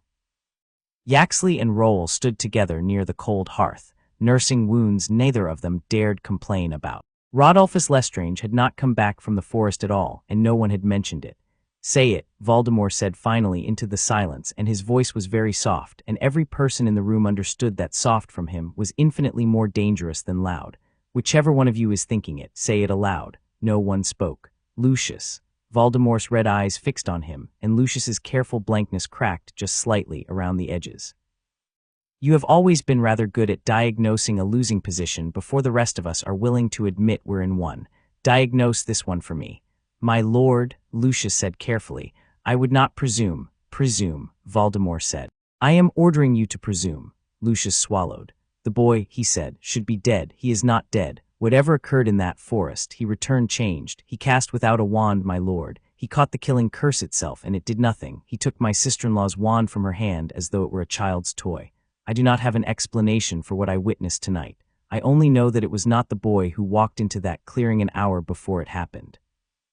No, Voldemort agreed, very quietly. It was not. He rose from the chair and moved to the window, looking out over dark grounds toward a horizon that, somewhere far to the south, held Hogwarts and everything it now, apparently, sheltered. His hand, when he lifted it to the glass, was not quite steady, and he noticed this with a distant, clinical horror, because his hands had not been unsteady in longer than most of the people in this room had been alive. He could feel it, the absence. It was the strangest sensation he had experienced in 60 years of carefully, deliberately mutilating his own soul into pieces he understood better than any living wizard alive. He had grown so accustomed to that particular ache, the low, constant awareness of himself split and scattered and safe, that its sudden, violent reduction felt like losing a limb he hadn't known he was still using. One of his anchors was simply gone, not destroyed, which he could have understood, could have grieved as a wound and moved past, but taken, absorbed into another living soul that should, by every law of magic he had ever studied or invented, have been utterly incapable of surviving the attempt, let alone succeeding at it. He should have died, Voldemort said, mostly to himself. The moment my soul fragment began unraveling inside him, the shock alone should have killed a wizard of his limited training. And instead he did what precisely? Consumed it. Absorbed 16 years of contained knowledge and power in the space of a single death, and returned wielding my own magic against my own followers within the hour. He turned from the window, and his red eyes, when they swept the room, held something that made even Bellatrix flinch. Tell me, which of you understands how that is possible? Silence. No one, Voldemort said. Of course not, because it is not possible. And yet it happened, in front of every one of you, which means one of two things is true. Either the boy has found some magic beyond anything recorded in 6 centuries of scholarship on the nature of the soul, or someone taught him how. Dumbledore is dead, my lord, Yaxley offered, immediately regretting it as Voldemort's gaze swung toward him. Dumbledore, Voldemort said, has spent his entire existence being dead rather less thoroughly than most people manage it. He left instructions. He left plans. He has been 3 steps ahead of me from a grave for 8 months, and I have been too occupied hunting down the boy's friends and burning down ministry offices to properly account for the fact that a corpse has continued to outmaneuver me. He said it without heat, almost admiringly, the way a chess player admires an opponent's sacrifice 3 moves after realizing what it cost him. It does not matter how he did it. It only matters what it means for what remains. He crossed to the mantel, where a small, cracked mirror hung, nothing valuable, nothing anyone in the room would have thought twice about, and yet Voldemort's hand lingered near it for a long moment before he spoke again. He named them, Voldemort said, tonight, in front of witnesses. He knew the exact wording of a curse I invented in Albania in 1926. He knew the name of a man I killed before any of you were born. If he has truly taken the whole of what that fragment carried, then he does not merely know that I made Horcruxes. He turned slowly, and his voice had gone very still, very careful, the voice of a man forcing himself to say the worst possibility aloud precisely because it terrified him too. He knows what they are. He knows, very possibly, where every single one of them is hidden. The room went absolutely silent. Bellatrix's head came up sharply, dark eyes wide. My lord, the vault, she breathed. Gringotts, if he knows, yes, Voldemort said, the vault. And the diadem, wherever precisely I chose to conceal it at Hogwarts, which he currently occupies with the full support of every professor and student in the building. And Nagini. His gaze flicked, briefly, involuntarily, to the great snake coiled near the hearth, half asleep, magnificent, and utterly unaware of the conversation happening around her. If the boy truly possesses my memories in full, he does not need to hunt for anything. He merely needs to walk to each location in turn, and remove what he finds there at his own leisure, while I sit in a borrowed manner, deciding how frightened to be. Then we move first, Bellatrix said, rising to her feet, some of her old fervor returning now that there was an action to take rather than a horror to simply endure. The vault, I'll go myself tonight. I'll move the cup somewhere he can't possibly. You will do nothing of the sort, Voldemort snapped, and Bellatrix froze mid-motion. If he already knows the vault's location, moving the cup accomplishes nothing except revealing to Gringotts itself that something priceless and highly illegal is being smuggled out of a high-security chamber in the dead of night, which will draw exactly the sort of attention we cannot presently afford. We do not react out of panic. That is precisely what he wants. He told you so himself, did he not? Standing there congratulating himself on frightening us into exactly this kind of clumsy overreaction. He paused, and something in his expression sharpened, recalibrated, the fear folding itself back beneath layers of calculation the way it always had, the way 60 years of practice had taught him to do even now, even shaken as he was. We adjust, quietly. Nagini stays with me, where I can protect her personally. That anchor, at least, moves when I move, and no boy alive is strong enough to simply walk up and take her from my side. The vault's other protections remain formidable regardless of what he knows about its location. A dragon and a multiplying curse do not care whether an intruder has foreknowledge. And the diadem, he stopped. My lord, Lucius prompted carefully. The diadem is the one anchor I truly cannot protect from where I stand, Voldemort said slowly, and for the first time that night, something that was not quite fear but stood very close to it moved behind his eyes. It sits inside a castle I no longer control, hidden by a spell of concealment I placed there personally, which means the boy does not merely know its general location. He knows exactly where it is, down to the shelf, because that knowledge came directly from my own memory of hiding it. There is nothing I can do tonight to move it, to guard it, to do anything at all except hope he does not think to look. He will look, Lucius said quietly, before he could stop himself, and then flinched, expecting fury. Voldemort simply nodded, slow and grim. Yes, he said, he will. For a long moment, nobody said anything at all. The fire popped, low and dying, and Nagini shifted in her coils near the hearth, tongue flicking once at the tension, in the room she could feel but not name. Then what do we do, my lord? Bellatrix asked finally, and her voice, for the first time in longer than anyone in that room could remember, held something close to genuine uncertainty. Voldemort was quiet for a long time before he answered, and when he did, his voice had steadied, not back to the smooth, satisfied confidence of the man who had walked into that forest clearing believing himself hours from total victory, but into something colder, harder, more dangerous in its own way, because it was the voice of a man who had just been handed, for the first time in his adult life, genuine reason to be afraid, and had decided. With the same iron will that had built an empire out of nothing, that fear would simply become another tool. We take the ministry fully, he said. Tonight's failure does not change the fact that the ministry is still ours, that Pew's thickness still sits in the minister's chair doing precisely as he is told, that we still command the resources of an entire government, even if we no longer command surprise.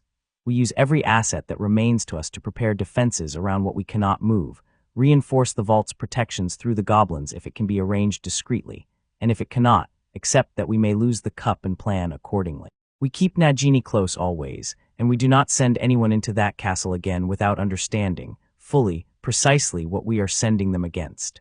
He looked around the room, at each of his followers in turn, and something in his gaze made even Bellatrix straighten under it.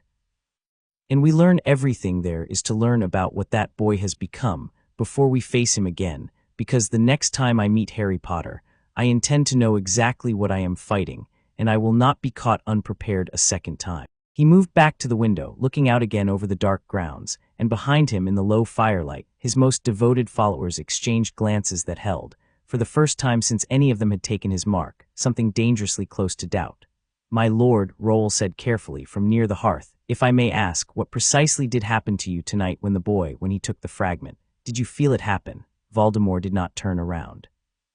For a long moment, he said nothing at all, and the silence stretched long enough that Roll visibly regretted asking, bracing for whatever punishment his curiosity had earned him. I felt, Voldemort said finally, very quietly, as though something that had always been mine, that I had never once thought to question the permanence of, was simply gone, taken without my permission, without my knowledge, by a boy I have spent 16 years underestimating precisely because I could not conceive of him as anything other than an accident of prophecy.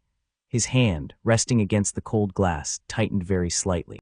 It felt Roll like discovering that a wound you believed long healed had in fact been slowly bleeding for 16 years, and that someone else has just been quietly, patiently, drinking from it the entire time, and I never once noticed. He was quiet a moment longer. It felt like fear. I had rather forgotten what that was.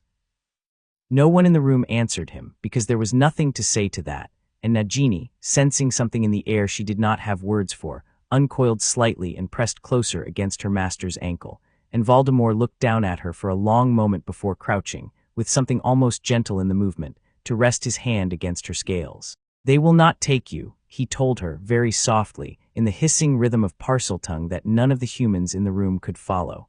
Whatever else he learns to do with what he stole from me, they will not take you from my side, I promise you that. Nagini's tongue flicked against his hand, and somewhere 50 miles south, though he had no way of knowing it, Harry Potter, sitting exhausted in a ruined common room with his two best friends, feeling the phantom pull of that same snake settle into a map only he could read, thought, quite clearly and without any particular malice, we'll see about that. Chapter 4, The Court of Vipers. Dawn came gray and reluctant over Hogwarts, the kind of light that seemed to apologize for showing up at all. Harry had watched the sun rise from the astronomy tower, alone for the first time in what felt like days, though it had only been a handful of hours, and by the time the first real gold cracked over the mountains, he'd already decided what he was doing that morning and had stopped bothering to argue himself out of it. He found Ron and Hermione in the Great Hall, both of them looking like they'd slept an hour at most, sitting near where Fred still lay, because neither of them could quite make themselves leave the Weasleys alone with it. Harry crouched down beside them and kept his voice low. "I'm going to get the diadem." Hermione's head came up fast. Now, while he's still off balance, while he's still trying to work out what he's dealing with instead of actively defending anything. Harry glanced toward the doors, toward the wrecked castle beyond them, toward the 7th floor he could feel pulling at him like a held note. Every hour I wait is an hour he has to figure out a way to protect it. He can't move it, I know that, I can feel he knows it too, but he could send someone, guard it, rig it with something worse than what's already there. What's already there? Ron asked. Fiendfire if anyone tries to destroy it wrong, Harry said. He didn't put that on it himself, that was an accident, something that happened later, something he doesn't even know about yet, which is its own strange thing to sit with. But I know how to get it out clean. I know exactly where it is. I want this done before breakfast. He didn't wait for either of them to talk him out of it, because he could see in both their faces they weren't going to try. Hermione was already getting to her feet, brushing dust off her robes, and Ron was reaching for his wand with the particular grim efficiency of someone who'd stopped being surprised by any of this sometime around 3 in the morning. The 7th floor corridor had been a battlefield 12 hours earlier, and looked at scorched tapestries, a suit of armor melted half into the wall, the portrait of Barnabas the Barmy hanging crooked and singed at one corner. Harry walked the familiar stretch of wall 3 times, thinking not of a place to hide something, but of a place to find something hidden, the way he always had, and the door groaned into existence exactly where it always did. Inside, the room of hidden things stretched away into shadowed towers of junk, taller than Harry remembered, precarious mountains of forgotten objects, rising toward a ceiling lost in gloom. He didn't hesitate at the threshold the way he had the last time he'd come looking for this, picking a direction almost at random and hoping. This time he simply knew, the way you know your own front door in the dark, and he walked between the towers with Ron and Hermione trailing him, both of them casting wary glances at the piles on either side like they expected something to lunge out. "Third row," Harry murmured, more to himself than to them. "Behind the bust of the warlock with the wig." They found it exactly where he said it would be, a chipped marble bust wearing an absurd curled wig, and behind it, tucked into a gap between a broken wardrobe and a stack of moth-eaten cloaks, a small tiara tarnished, its sapphire dull with decades of dust. Harry looked at it for a long moment before he reached for it. "You feel anything?" Ron asked, hovering close, wand raised, watching the diadem like it might bite. "Off it, I mean. Is it going to fight you the way the locket did, say things?" Maybe, Harry admitted. The others fought whoever tried to destroy them, made them see things, hear things, doubt themselves. Ron nearly walked away from us because of the locket. He glanced at Ron, who had the grace to look uncomfortable at the memory rather than defensive. This one's smaller. Weaker, I think, made almost as an afterthought near the end, when he was running low on murders he was willing to commit for the purpose. I don't think it's got much fight left in it, but I don't know for certain. "Then let's find out together," Hermione said, and moved to stand at his shoulder, wand out, steady, and Ron flanked his other side without needing to be asked. And Harry felt something in his chest ease at that after everything, after watching him do things last night that should have terrified any sane person, they were still simply here, still simply his, standing close enough to share whatever came next. He picked up the diadem. Nothing happened for a moment. No cold voice, no whispered temptation, no vision of some seductive alternate life. Just a faint, sour hum against his palm, the psychic equivalent of a bad smell, and underneath it, the strange, muffled awareness of Tom Riddle at 19, standing in a dusty Albanian cave, feeling something crack and split inside himself and calling the sensation triumph because he had no better word for what he'd actually done to his own soul. "It's weak," Harry said, surprised by how easily he could tell. "I think I could just..." He didn't finish the sentence. He simply held the diadem in one hand, closed his eyes, and reached, the same reaching he'd done in the white station between worlds, except gentler this time, more surgical, because he wasn't trying to absorb anything. He was trying to unmake it. The tiara crumbled in his palm like ash held too long in a closed fist, sapphire and metal and soul fragment alike disintegrating into nothing, and the muffled hum simply stopped, and Harry opened his eyes to find dust sifting between his fingers and settling on the floor of the room of hidden things like the world's smallest, quietest funeral. "That's 4, Hermione breathed. Harry, that's the diary, the ring, and now this, and you already had the one in your head. That's 4 Horcruxes gone, and we haven't even had breakfast. 2 left, Harry said, wiping the dust from his palm against his robes. The cup and Nagini. He was quiet a moment, feeling the shape of what remained settle into place. The cup's the easier problem, honestly, even with the dragon in the vault. It's not moving. It's not thinking. It's just sitting there being difficult in a very predictable, very breakable way. And Nagini's not, Ron said. Nagini's not, Harry agreed. She's alive, she's with him. And he's not stupid, he already knows what I know, more or less, which means he's going to keep her closer than he's ever kept anything in his life. That one's not going to be a quiet errand before breakfast. That one's going to be a fight. 50 miles away, in the borrowed manor that had become a court of increasingly frightened vipers, Lucius Malfoy stood at the window of a guest bedroom he had once, in better years, offered to actual guests rather than to a dark lord who used his home as a war room, and watched dawn come up over grounds that no longer felt like his own. Narcissa found him there. She always found him, in the years since he'd taken the mark for a second time and dragged their whole family down into whatever this had become. She had a talent for locating him in exactly the room he'd retreated to when his careful composure finally started to slip. And this morning, standing behind him with her arms crossed tight against her chest, he could see in the window's reflection that her own composure wasn't much better. "Draco's asleep," she said quietly. Finally. "He hasn't slept properly in weeks." "Good," Lucius said, and meant it more than anything he'd said in months. "Lucius," she stepped closer, low enough that no house elf, no listening charm hidden in the walls could carry it beyond this room. "What happened last night? You know what happened last night." "I know what I was told happened last night," she said. "I want to know what you think it means for us, for Draco." Lucius turned from the window, and for a moment the mask he'd worn so carefully for so many years, the cool, contemptuous ease of a man born to power and never once questioning his right to it, simply wasn't there, and what was left underneath looked older, and afraid, and very, very tired. "I think," he said slowly, "that our master has just discovered, for the first time in his life, that he might actually lose. I think a boy has done something to himself that no living wizard understands, and that boy now knows the location of every single piece of magic our master has spent decades using to make himself unkillable.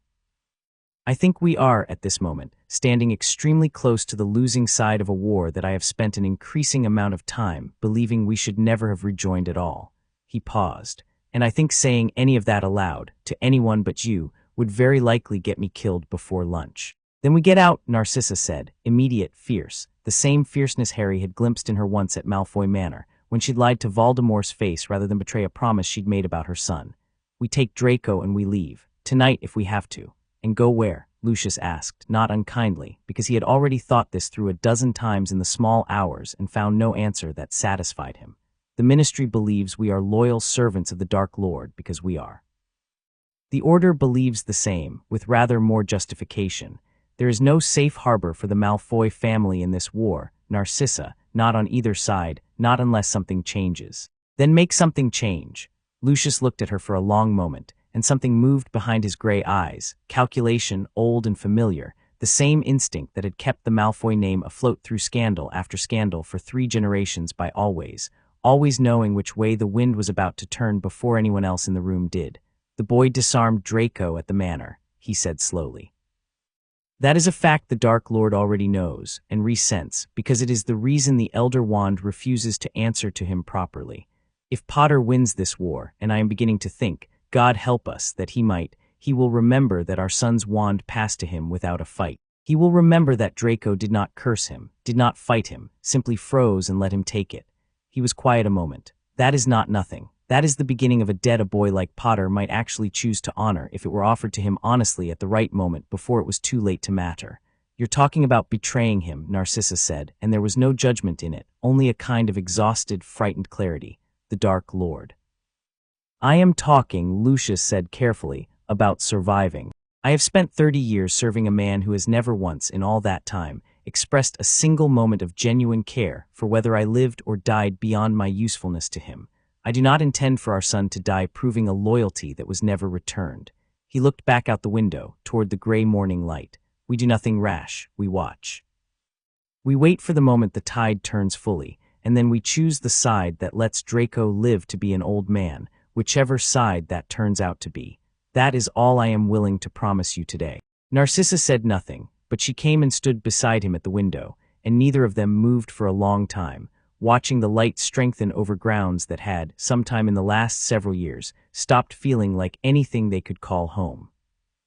Downstairs in the room that had once been a drawing room and was now something closer to a command post, Voldemort sat with a letter spread on the desk before him, freshly delivered by a goblin messenger who had already been paid to forget the errand entirely and would, within the hour, be quietly killed to guarantee it. "They will reinforce the vault," he said to Bellatrix, who stood near enough to read over his shoulder without daring to lean too close. "Additional curses, additional wards, a second dragon if the price is met, and the price apparently is considerable." He set the letter down. "Griffook is dead, so it seems the goblins have taken his loss rather personally and are inclined to be unhelpful regarding anything associated with his killers. Fortunately, gold speaks louder than grief, even to goblins, and I have a great deal of gold." "My lord," Bellatrix said, "surely it would be simpler to move the cup entirely. A different vault, when he has no memory of one."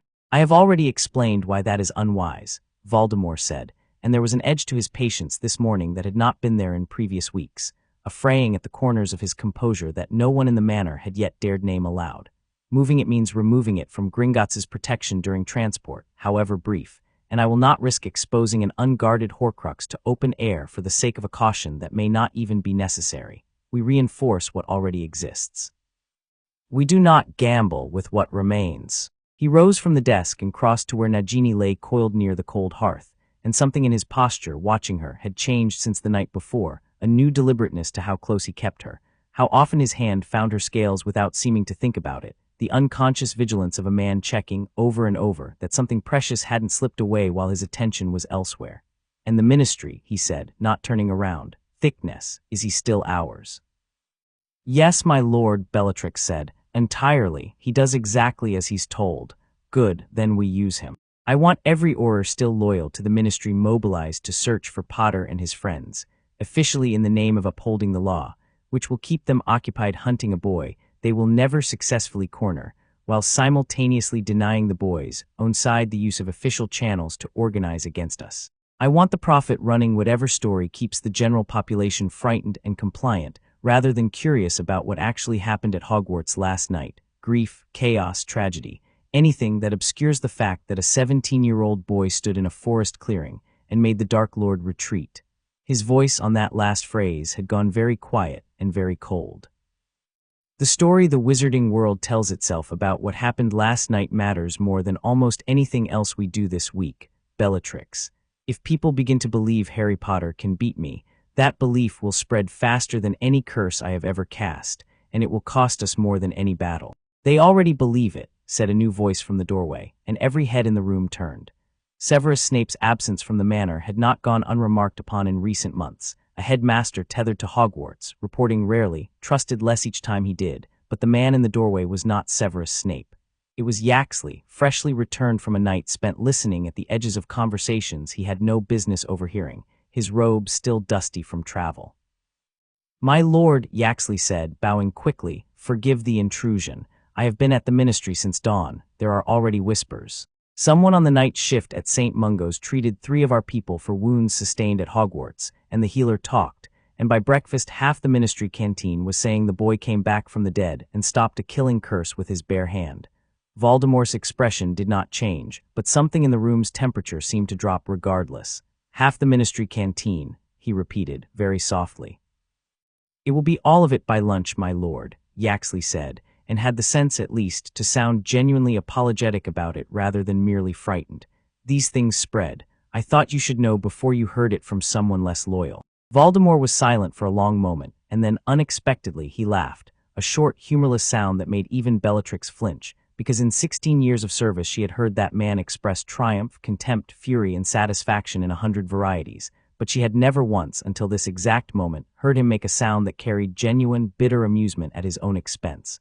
"Of course it will," he said. "Of course it will spread. He wanted it to. He told me so standing there in the mud, and I dismissed it as posturing because I did not yet understand what I was looking at." He turned from the fire, and his red eyes swept the room, and whatever had been fraying at the edges of his composure a moment before seemed, abruptly, to snap back into something colder and far more purposeful. "Very well. If the boy intends to fight this war with fear as a weapon, then I shall simply have to remind this country what fear actually costs, so thoroughly that no rumor of a boy catching curses in his bare hand outweighs the memory of what happens to those who defy me. He looked at Bellatrix. Diagon Alley, today. I want an example made publicly of the first shopkeeper foolish enough to be caught repeating that particular rumor. With pleasure, my lord, Bellatrix breathed, and for the first time since the previous night, something like her old, unhinged delight returned to her face. At the Ministry of Magic, several floors below the atrium, where a golden fountain of magic once stood before being replaced with something grimmer, Kingsley Shacklebolt sat in a cramped, warded broom cupboard that served as one of the last genuinely secret meeting points for what remained of the Order of the Phoenix's presence inside the ministry itself, and listened to a report he found almost impossible to believe. "Say it again," he said, slowly. "He's alive," said the young Auror across from him, Dawlish's cousin, one of the handful still quietly loyal to the old order despite Thickness's takeover, keeping her voice to a whisper even here. "Harry Potter. Died at Hogwarts, apparently actually died. You know who cast the curse himself in front of witnesses, and then he just got back up, stood up in the middle of the whole battlefield and started fighting like nothing had happened. Caught a killing curse with his bare hand, Kingsley. People are saying he took the Elder Wand's loyalty right out of the air." Kingsley sat back slowly, absorbing it, his mind already running through the implications with the same methodical care he'd applied to every problem in 30 years of Auror work. Who's saying this? Everyone. Healers, wounded Death Eaters who got patched up and started talking before anyone could shut them up, a couple of the Hogwarts students who got sent home to family this morning. It's not a rumor anymore, it's a fact everyone's just decided is true whether or not the prophet reports it. And the boy himself, is he all right? Is he, Kingsley hesitated, choosing his next words carefully, is he still himself? The Auror's face was troubled. "That's the part I don't know how to say without it sounding mad. Some of the wounded Death Eaters said he was different, talking like someone older, casting spells that shouldn't exist outside a Dark Lord's own private repertoire. One bloke swore Potter knew things about Bellatrix Lestrange that only you-know-who himself could possibly know." She lowered her voice further. "Kingsley, if that's true, if he's somehow got hold of some part of you-know-who's own knowledge, what does that make him?"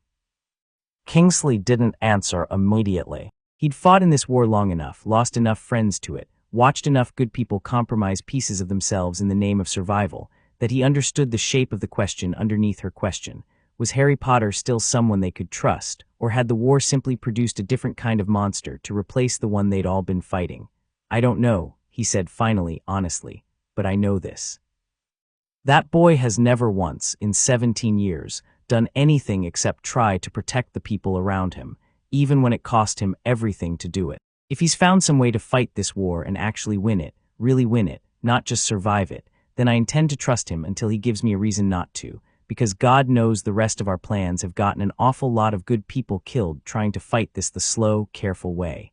He stood, smoothing down his robes. "Get word to whoever's still in contact with the Order at Hogwarts. I want to know exactly what happened last night, from someone who was actually there, before the prophet decides what story it wants to tell instead."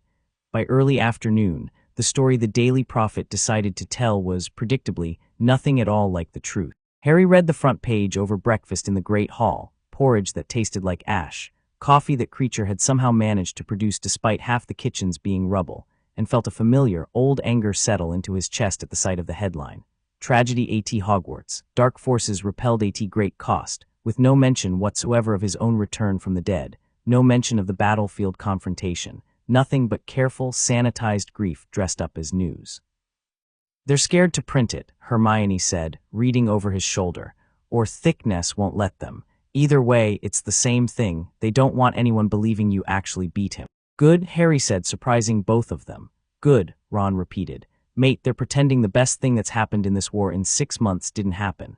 "Let them," Harry said, setting the paper down. "It means he's still off balance enough to be controlling the narrative through fear instead of confidence. That tells me exactly what I already suspected. He's rattled, and he's trying to contain the damage instead of planning his next real move. That buys us time." He looked between them. "I want to use it today, the cup." "Gringotts," Hermione said slowly. "Gringotts," Harry agreed. "I know the vault, I know the wards, I know what's cursed to multiply and burn if you touch it wrong. What I don't have is a way in that doesn't require a disguise good enough to fool goblins who have probably already been warned to watch for exactly that." He hesitated and something calculating crossed his face, an idea forming with a speed that felt distinctly unlike his own usual pace of thought, more like the fast, ruthless efficiency of a mind that had spent decades planning heists on institutions that considered themselves unbreakable. "Unless I don't bother disguising anything at all." "What do you mean?" Ron asked warily. "I mean I walk in as myself," Harry said.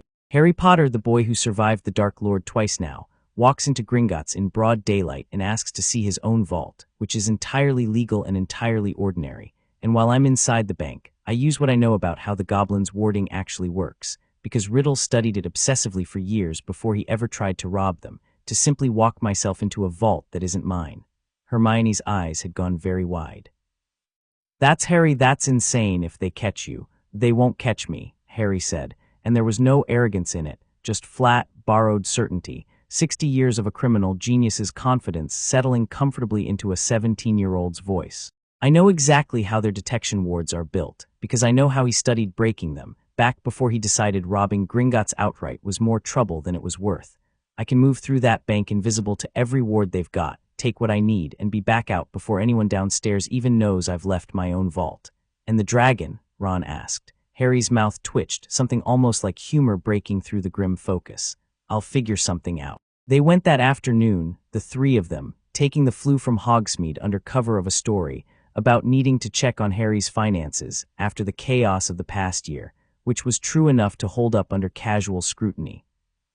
Diagon Alley was subdued, shopfronts boarded, the few witches and wizards on the street moving quickly with their heads down, and Harry felt, walking toward the great marble facade of Gringotts, the particular electric tension of a city that had heard a rumor and didn't yet know whether to believe it.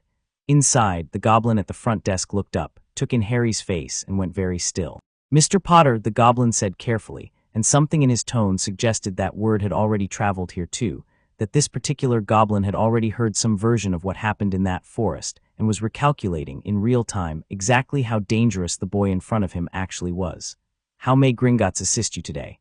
"I'd like to visit my vault," Harry said, perfectly pleasant, perfectly ordinary, and handed over his key. They rode the cart down together. Harry, Ron, and Hermione crammed in with a goblin escort named Bogrod who kept glancing sideways at Harry with an expression that had nothing to do with professional courtesy and everything to do with genuine, wary curiosity.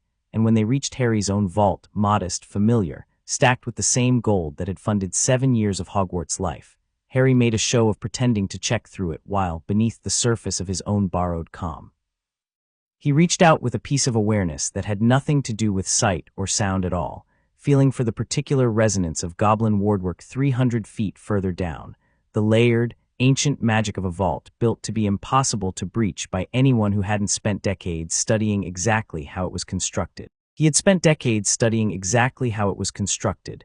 He simply hadn't been the one doing the studying, personally, until last night. "Give me a minute," he murmured to Ron and Hermione, low enough that Bogrod, several feet away and pointedly not looking too closely at anything, wouldn't catch it. "I need you two to keep him talking. Ask him anything. Compliment the cart ride." "Compliment the—" Ron started, and Hermione elbowed him and immediately launched into an enthusiastic, entirely fabricated question about goblin-forged security wards that had Bogrod's attention fully occupied within seconds, flattered enough by the apparent scholarly interest that he didn't notice Harry step quietly to the back corner of his own vault and simply, deliberately, vanish. It wasn't quite apparition. It wasn't quite anything with a name Harry knew, some strange half-step through the layered wards that Tom Riddle had spent years theorizing and never actually dared attempt on Gringotts' home turf, terrified even in his arrogance of what a failed attempt might cost him. Harry didn't have that fear. He had a plan, a map, and the absolute unshaking certainty that this was simply going to work, and he stepped through a fold in the wards that shouldn't have existed and came out standing in a corridor deep beneath the bank, torchlit and silent, 300 feet down, with the low, dangerous heat of something enormous and reptilian breathing somewhere close by. The dragon lifted its head as he approached, a vast, pale, half-blind thing chained to the rock, and Harry didn't run, didn't hide, didn't so much as slow his stride. "Easy," he said, and something in his voice, low, steady, carrying an odd resonance he hadn't quite tested before, made the great creature's head tilt, its enormous nostrils flaring, some ancient animal instinct recognizing, in a way it had no words for, that the thing standing in front of it was not currently worth the effort of burning. I'm not here for you. He walked past it to the vault door, felt the ripple of the multiplying curse laid over everything inside waiting to punish careless hands, and reached out with a piece of knowledge that had cost a man 60 years and a fractured soul to acquire, and simply undid it, carefully, precisely, the way you diffuse something rather than detonate it.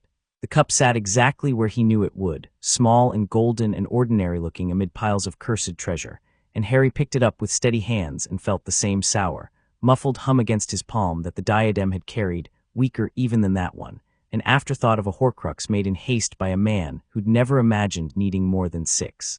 It crumbled in his hand exactly the same way, dust sifting between his fingers, and somewhere 50 miles north, Voldemort, mid-sentence, addressing Bellatrix about the day's plans for Diagon Alley, went suddenly completely silent, one hand rising unconsciously to his own chest as though something inside it had just been struck.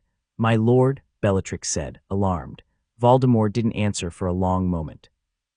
When he did, his voice had gone very quiet and very still in a way that frightened her far more than shouting ever could have. 5, he said. He has 5 now. Chapter 5. The last Horcrux, the manor's drawing room, had gone very cold, and it had nothing to do with the fire. Voldemort stood with his hand still pressed flat against his own chest, feeling the echo of something he couldn't name properly even to himself. Not pain, exactly, though it had pain's shape. It was closer to the sensation of hearing your own name called from a great distance and realizing, a half-second too late, that the voice belonged to someone who should not have known it. 5. He had built 7 pieces of immortality out of murder and careful, patient cruelty, and in the space of a single day, a boy he had once dismissed as an accident of prophecy had reduced that number to 2. "My lord," Bellatrix's voice, careful now in a way it rarely was, the fervent devotion in it edged with something that might in anyone else have been called fear for him rather than of him. The cup, how could he possibly have breached the vault? The dragon alone should have. He did not fight the dragon, Voldemort said. I know precisely how he did it, because I know precisely how I once considered doing it myself, 30 years ago, before I judged the risk too great even for me.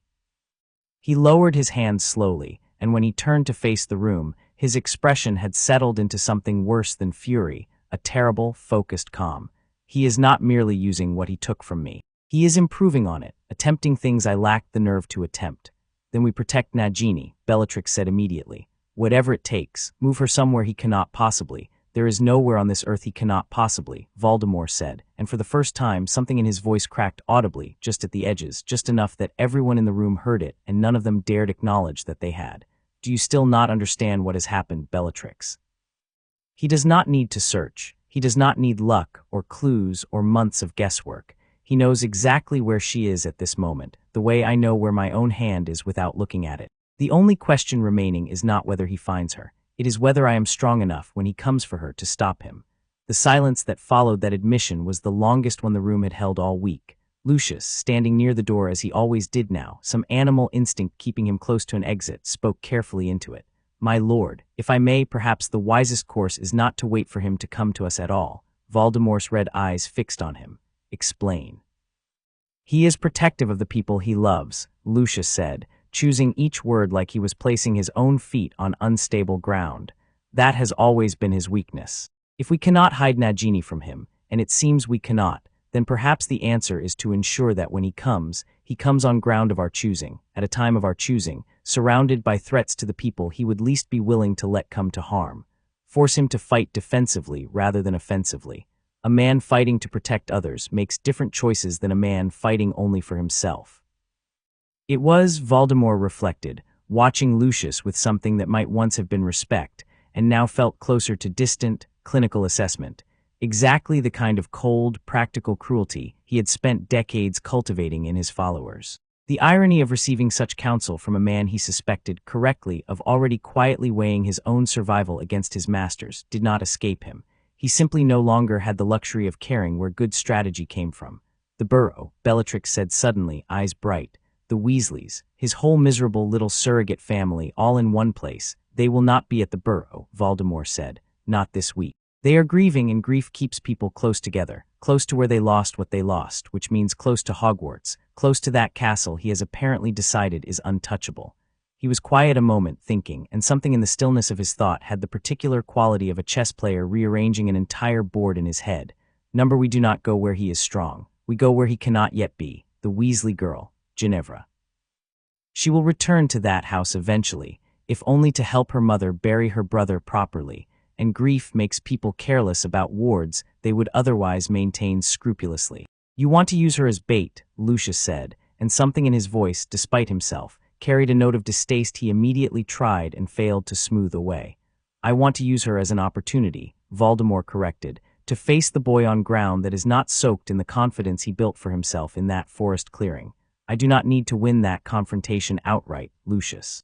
I need only to see with my own eyes precisely what he has become, so that I may finally understand what I am fighting instead of theorizing about it from 50 miles away. He looked at Nagini, coiled near the hearth, and something moved behind his eyes that was almost tender, in the strange, possessive way he was capable of tenderness. And I will not go without her. If this is to be the confrontation that decides whether that anchor survives, I intend to be standing close enough to protect her myself, rather than trusting her safety to distance.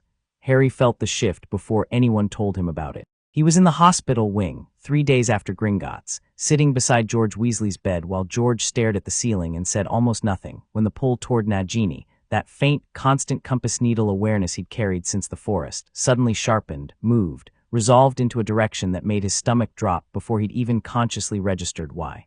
Harry, George's voice, hoarse from 3 days of barely speaking. You've gone a funny color. He's moving her, Harry said, standing so fast the chair scraped loud against stone. Nagini, he's bringing her somewhere. Close, he closed his eyes, chasing the thread, and felt it settle, cold and certain, into a shape he recognized with a jolt that went all the way through him. The burrow, he's going to the burrow. Ginny found out 4 minutes later, and Harry had never in his life seen her move so fast, down 2 flights of stairs, out across the grounds toward the gates before Harry had even caught up to her, her face white and furious and terrified all at once. Mum's there, she said, not breaking stride. Mum's there right now, sorting out the funeral, Harry. She went home this morning to start on it. She wanted somewhere that felt normal to grieve in. I know, Harry caught her arm, not to slow her but to fall into step beside her, and something in his voice when he spoke again carried a certainty that made her look at him properly for the first time since they'd started running. I'm not going to let anything happen to her, to any of them. I promise you that right now before we've even got there. Don't promise me things you can't be sure of, Ginny said, sharp with fear. I'm sure of it, Harry said, and meant it in a way that had nothing to do with bravado and everything to do with the cold, absolute knowledge sitting in his chest of exactly what he was capable of doing to anyone who threatened her family. Get Ron. Get Hermione, we're going now.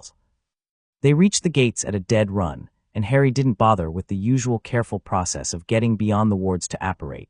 He simply reached, the way he'd reached in Gringotts, and felt the wards around Hogwarts's boundary yield to him not because they recognized his authority, but because he understood now precisely how such boundaries were built and precisely how to step through the seams of them. And the 4 of them, Harry, Ginny, Ron, Hermione, gathered in a tight, breathless knot at the gate. Vanished together with a crack that shattered the quiet morning. The Burrows' garden was already burning when they landed. Not the house itself, not yet, but the old orchard at its edge, where Harry had once played 2A-side Quidditch with Ron and Fred and George summers ago, was alight, fire licking up through the low branches, and in the middle of the smoke and chaos stood Molly Weasley, wand raised and shaking, standing over her husband, who was down, bleeding from a gash across his temple, and facing her, unhurried, magnificent, and terrible in equal measure, stood Lord Voldemort.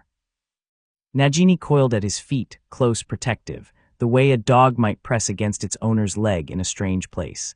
Mrs. Weasley, Voldemort said, and his voice carried across the burning garden with a horrible, courteous calm. I understand you have suffered a considerable loss this week. I confess I find myself curious whether your family intends to make a habit of it. Mum, Ginny's scream tore across the garden, and Harry's hand shot out and caught her arm before she could bolt forward, holding her back with a grip that was gentle and absolutely immovable at once. Wait, he said, low and urgent. Wait, let me. Voldemort's head turned at the sound of Ginny's voice, and his red eyes found Harry across 30 feet of smoking grass, and something in his expression, not fear exactly, Harry thought, but the very particular stillness of a man who has been dreading a moment and has finally arrived at it, settled into place. Harry Potter, he said, you came rather more quickly than I anticipated. You attacked a house full of grieving people to get my attention, Harry said, letting go of Ginny's arm now that she'd stopped straining forward, stepping in front of her instead, deliberate, unhurried. You didn't need to work that hard, Tom. I'd have found you eventually regardless. I did not come merely to attract your attention, Voldemort said. I came to see with my own eyes precisely what you have become, before I decide how much of my remaining strength this conflict is worth. His gaze flicked briefly to Nagini, coiled at his ankle, and something in the set of his shoulders shifted, subtly protective. And I came to ensure that whatever else happens here today, you understand exactly how much it will cost you to take what remains of me. It's not going to cost me anything, Harry said, and there was no bravado in it, just flat, borrowed certainty. You're the one who's going to pay for this. Arthur Weasley groaned, stirring on the ground, and Molly's wand hand tightened, and Harry felt the whole moment balanced on a knife's edge. One wrong movement, one careless word, and this garden was going to become another grave. Ron, Hermione, get Ginny's parents clear, Harry said without looking away from Voldemort. Now, Harry, I'm not leaving, Ginny started. You're going to help your mum, Harry said, turning just enough to catch her eyes, and something in his face must have carried the weight of the request properly, because after a single furious, frightened second, she nodded and moved, darting low across the grass toward her mother while Ron and Hermione flanked her, wands raised, watching the smoke for movement. Voldemort watched them go without interference, which told Harry something important, that whatever this confrontation was meant to be, it wasn't meant to be a massacre. Not yet. Voldemort wanted something else out of today, and Harry, with the borrowed clarity of 60 years of the man's own strategic instincts sitting comfortably in his skull, understood almost immediately what it was. You want to see what I can do, Harry said, before you decide whether to actually commit to fighting me for real. I want to understand my enemy, Voldemort corrected, though the correction was thin and both of them knew it. You have spent the last several days behaving like a boy in a great hurry to prove himself unstoppable. I find myself curious whether that impression survives contact with something other than an unprepared vault or a startled dragon. Careful what you wish for, Harry said and moved. He didn't draw his wand first. He simply stepped forward, faster than a body his age should move, and Voldemort's wand was already rising to meet him, a spell forming with the speed of 6 decades of reflex, and the two of them met in the burning garden with a violence that sent shockwaves rippling through the smoke. The first curse Voldemort threw wasn't the killing curse. He'd learned that lesson already, apparently, and Harry felt a flicker of grim satisfaction at the caution in it. It was something older, something that tore at the ground itself, roots and earth erupting upward in a wave meant to bury an opponent alive, and Harry didn't dodge it. He simply raised one hand and the wave of earth froze mid-motion, hanging suspended in the smoky air like a photograph, and then, with a small, contemptuous flick of his wrist, scattered it harmlessly to either side. You already know that trick doesn't work on me, Harry said. You watched me eat the fragment that would have told you that. Voldemort's face didn't change, but his wand moved again, faster this time, a sequence of 3 curses layered in rapid succession, each one designed to catch whatever counter the previous one provoked. A combination Harry recognized with a jolt of familiarity because he'd learned it too, decades ago in a dream that wasn't his own, invented by a 19-year-old Tom Riddle desperate to prove himself the most gifted duelist Hogwarts had ever produced. Harry met it with the counter Riddle himself had never found, because Riddle, brilliant as he was, had never had cause to look for a defense to his own invention, certain no one alive would ever throw it back at him, and the combined force of all 3 curses collapsed into a shower of harmless sparks a foot from his chest. For the first time since the confrontation began, something like genuine shock crossed Voldemort's face. That spell has never been broken, he said, quiet, almost to himself. Not once in 30 years. It has now, Harry said, and pressed forward. He didn't cast to kill. That was the strange, singing clarity underneath everything he was doing in this burning garden. He had access to every lethal spell Tom Riddle had ever devised, decades of refinement in the art of ending a life efficiently and permanently. And he used none of it, because some steady, unshakable part of him had already decided, long before this confrontation began, that he was not going to become a killer simply because he'd absorbed one. He fought instead with binding curses, with disarming charms cast with such force they tore wands clean from experienced hands, with shields that didn't merely block, but actively punished whatever struck them, sending the force of Voldemort's own curses rebounding back toward him doubled.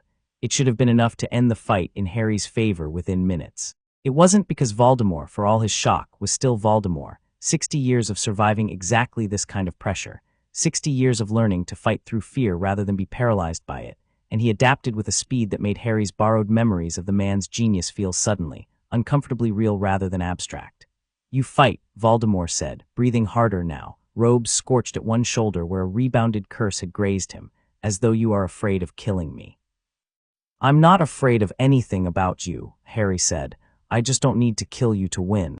"Then you have already lost," Voldemort said, and something in his voice had gone hard, focused, a man abandoning caution for something more desperate, "because I do not share your restraint." His wand swept toward Ron and Hermione, who were still crouched over Arthur Weasley 30 feet away, half shielded by smoke, and Harry felt the curse forming before it left the wand, not aimed at Harry at all, aimed at the people Harry loved. Exactly the strategy Lucius had suggested days before in that cold drawing room, and something in Harry snapped into a gear he hadn't known he possessed. He didn't have time to block the curse. He had time to do something else entirely. He reached the way he'd reached for the Horcrux in the White Station, the way he'd reached through the wards at Gringotts, except this time he reached for the curse itself, mid-flight, and instead of catching it or deflecting it, he redirected it, bent its trajectory in the air with nothing but will, sent it curving harmlessly into the burning orchard instead of toward Ron's back, and the effort of it staggered him, one knee dropping briefly into the wet grass before he forced himself upright again.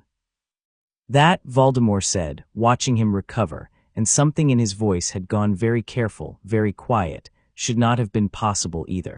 "A lot of things about today shouldn't be possible," Harry said, straightening fully, and felt something shift in his own chest, not fear, but a kind of grim, escalating fury, because Voldemort had just tried to kill his best friends to make a point, and that fury, hot and simple and entirely, recognizably his own, burned away whatever hesitation had been slowing him down until this exact moment. "You want to see what I can actually do? Fine, let's stop being polite about it." He didn't wait for a response. He moved his wand, Bellatrix's wand, still, because he hadn't bothered replacing his own since the forest, and there was something grimly satisfying in using it against the men and women who'd taught him fear his whole life, and cast something he'd never cast before in his life, a spell with no name that Tom Riddle himself had never dared attempt outside of theory, a piece of magic that took the raw destructive principle behind fiendfire and bent it, through sheer force of controlled will, into something that obeyed rather than consumed. Fire erupted from his wand, not in the shape of beasts, the way it had in the Room of Requirement all those months ago when Crabbe lost control of it, but in a shape Harry chose deliberately, a wall, vast and roaring, sweeping across the garden between Voldemort and everything Harry loved, cutting the burning orchard, the house, the Weasleys, entirely away from the fight, containing the battle to the small patch of scorched earth where the two of them stood. Voldemort stared at the wall of controlled fire for a long moment, and something in his expression, Harry recognized it now, with the terrible clarity of shared memory, was the exact same look Tom Riddle had worn as a boy of 16, discovering for the first time that a piece of magic he'd theorized about for years might actually be possible, hungry and awed despite himself. "You have done in a week," Voldemort said slowly, "what I could not manage in decades of study." "I had a head start," Harry said. "You gave it to me." Nagini hissed, low and agitated, coiling tighter around her master's ankles as the fire roared closer on all sides, and Voldemort's attention snapped to her immediately, something fierce and protective overtaking the strange, reluctant awe of a moment before. "You will not touch her," he said, and his voice had gone hard again, the momentary crack sealed back over. "Whatever else you have become, boy, you will not take this from me." "I don't want to hurt her," Harry said, and it was true. He felt nothing but a strange, tired pity for the great snake, coiled and hissing and utterly unaware that she was carrying, unwillingly, the last true anchor keeping a monster alive. "But she's got to go, Tom, you know that. You've known it since the moment you felt the ring shatter, and the diary, and the diadem, and the cup. You've had years to prepare for this exact conversation, and I don't think you ever actually let yourself believe it would come." "I do not fear death," Voldemort said, and something in the too quick way he said it told Harry, with absolute certainty borrowed from 60 years of watching this man lie to himself about exactly this subject, that it was the one lie Tom Riddle had told more often and more desperately than any other in his entire life. "Yes, you do," Harry said, quiet, almost gentle, and it landed harder than any curse he'd thrown all day. "You've feared it your whole life, since you were a little boy in an orphanage watching people die around you and deciding you'd rather split your own soul into pieces than ever feel that helpless again. I know, Tom, I was there, not really, but close enough. I felt every single one of those memories when I took the fragment, and I understand exactly why you did what you did, even though I will never, ever forgive you for what it cost everyone else. He took a step forward, through the heat of his own contained fire, unafraid. That's the whole difference between us. I've already died once. I walked into that forest a week ago knowing exactly what was going to happen, and I let it happen because there were things I loved more than staying alive. You've never once in 60 years been brave enough to risk what I risked without a plan to cheat your way out of the consequences. Do not, Voldemort said, and his voice had gone dangerously soft, presume to lecture me on courage. I'm not lecturing you, Harry said. I'm telling you the truth because I think, somewhere under 60 years of being terrified of your own mortality, there's still a part of you that knows exactly how right I am. And I think that's why you're standing here right now instead of running, because some tiny, buried piece of you actually wants someone to finally say it to your face. For one long, suspended moment, Voldemort said nothing at all, and something in his red eyes, impossible, inhuman as they were, held an expression that Harry had never once expected to see there. Not fury, not contempt. Something closer to genuine, exhausted grief, the kind that comes from finally hearing, out loud, a truth you've spent an entire lifetime constructing elaborate defenses against. Then it was gone, smoothed away, replaced by cold and absolute fury. You know nothing of what I have built, Voldemort snarled, and his wand rose, and this time there was no caution left in it at all, no careful testing curse. The full, unrestrained force of 60 years of magical mastery aimed directly at Harry's chest with lethal, uncomplicated intent.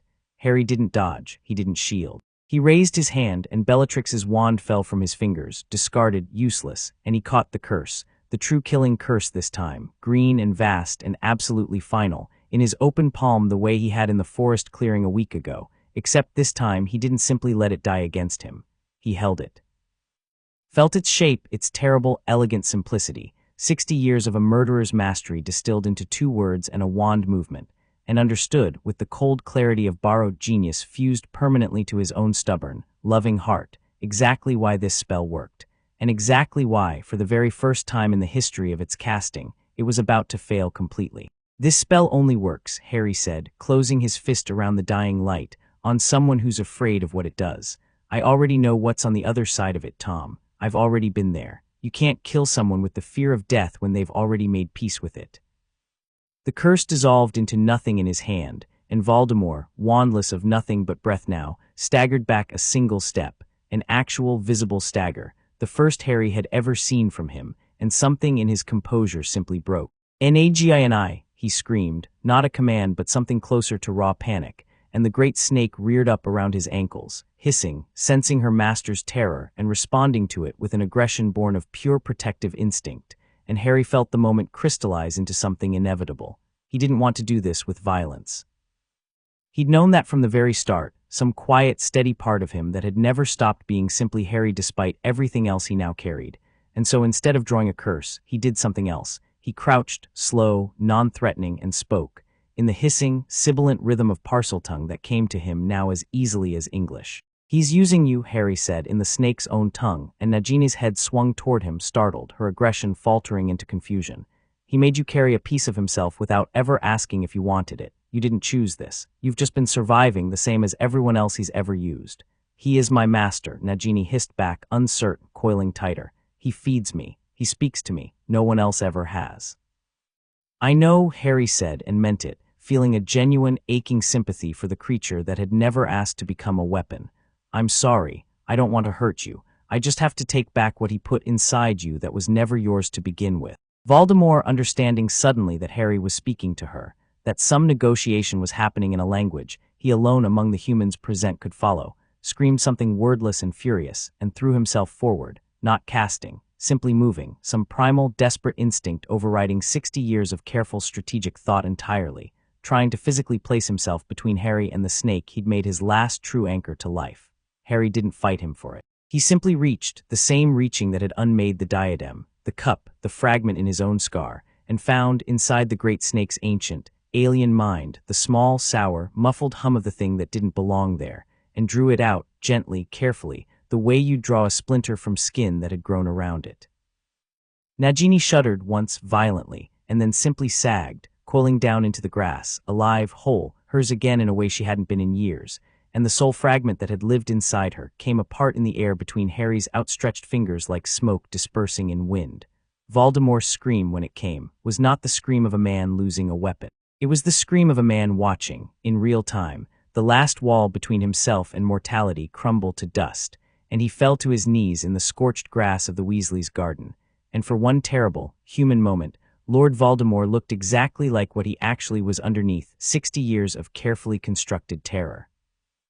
A man alone, afraid, and for the very first time since he was a 16-year-old boy discovering the word Horcrux in a forbidden book, entirely and irrevocably mortal. 6, Harry said quietly, looking down at him, and there was no triumph in his voice at all, only a vast, exhausted sorrow for everything it had cost to get here.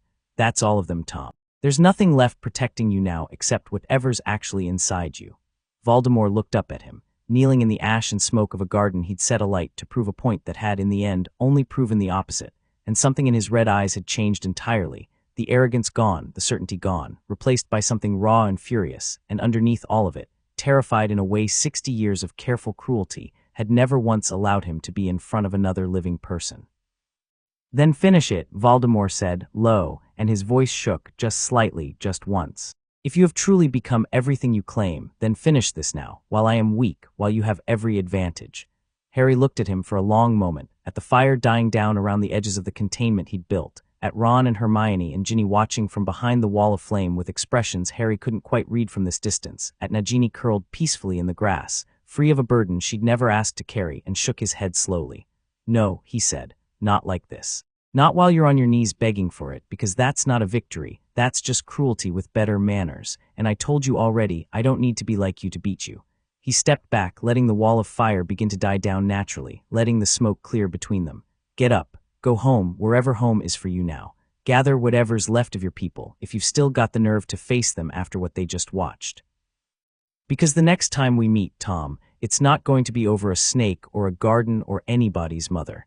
It's going to be the last time, and I want you standing on your feet when it happens, not kneeling in the dirt begging me to end it quick. He turned and walked away through the dying smoke, toward the people he loved, and behind him, Lord Voldemort knelt alone in the ruins of a fight he had started and lost so completely, he did not yet have words for the shape of it, and felt, for the first time in 60 years, the true, cold, absolute certainty of his own death waiting somewhere ahead of him, patient, inevitable, and entirely unafraid of anything he might do to postpone it. Chapter 6, Master of Death. The Burrow's garden took 3 days to stop smelling of smoke, and by the end of the first day, the whole wizarding world knew what had happened there.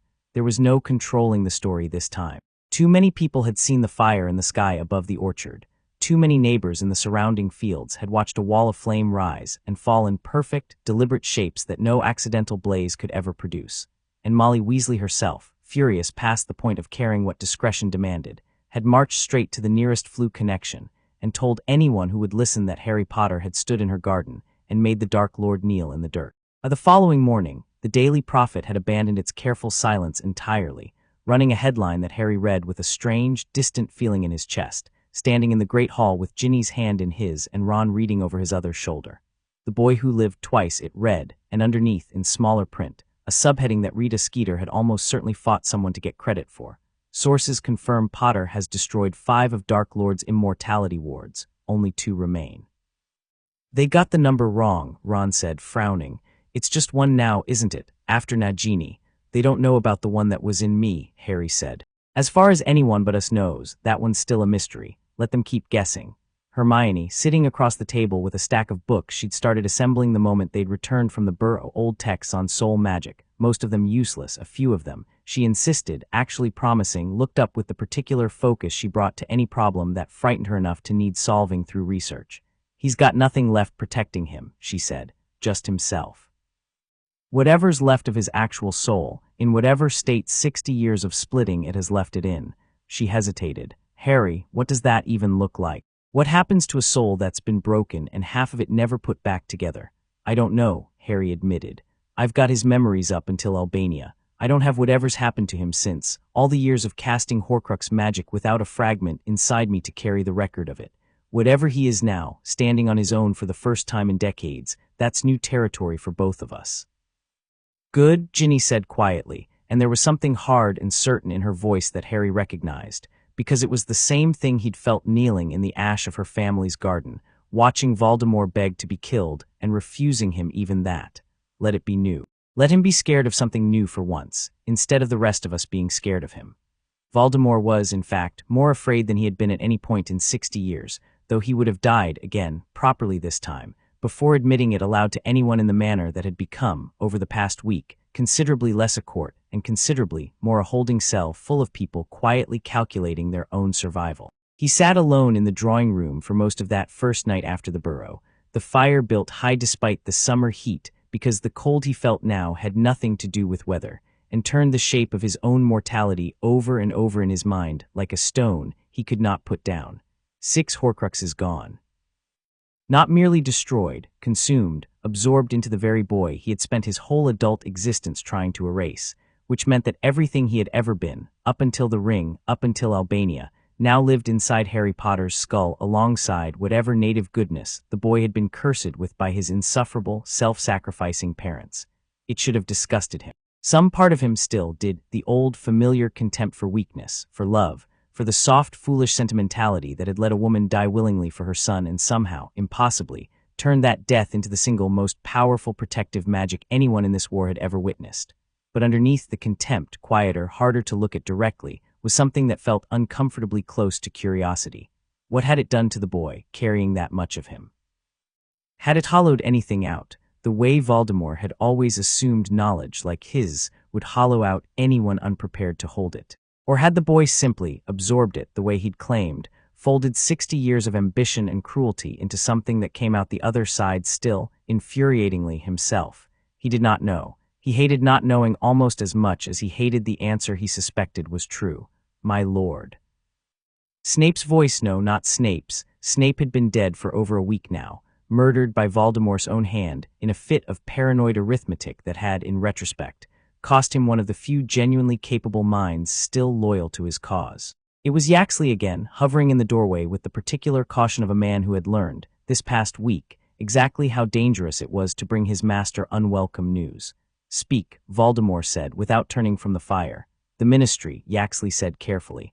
Thickness's authority is fraying, my lord. Word of what happened at the Weasley house has spread through every department. Half the junior staff are refusing assignments. The Wizengamot is calling an emergency session, and I do not believe Thickness retains the influence to prevent it. Let them meet, Voldemort said. Let them talk. Talk has never once stopped me. There is more, my lord. Yaxley hesitated, and something in that hesitation made Voldemort finally turn from the fire, red eyes fixing on him with a coldness that made the man visibly flinch.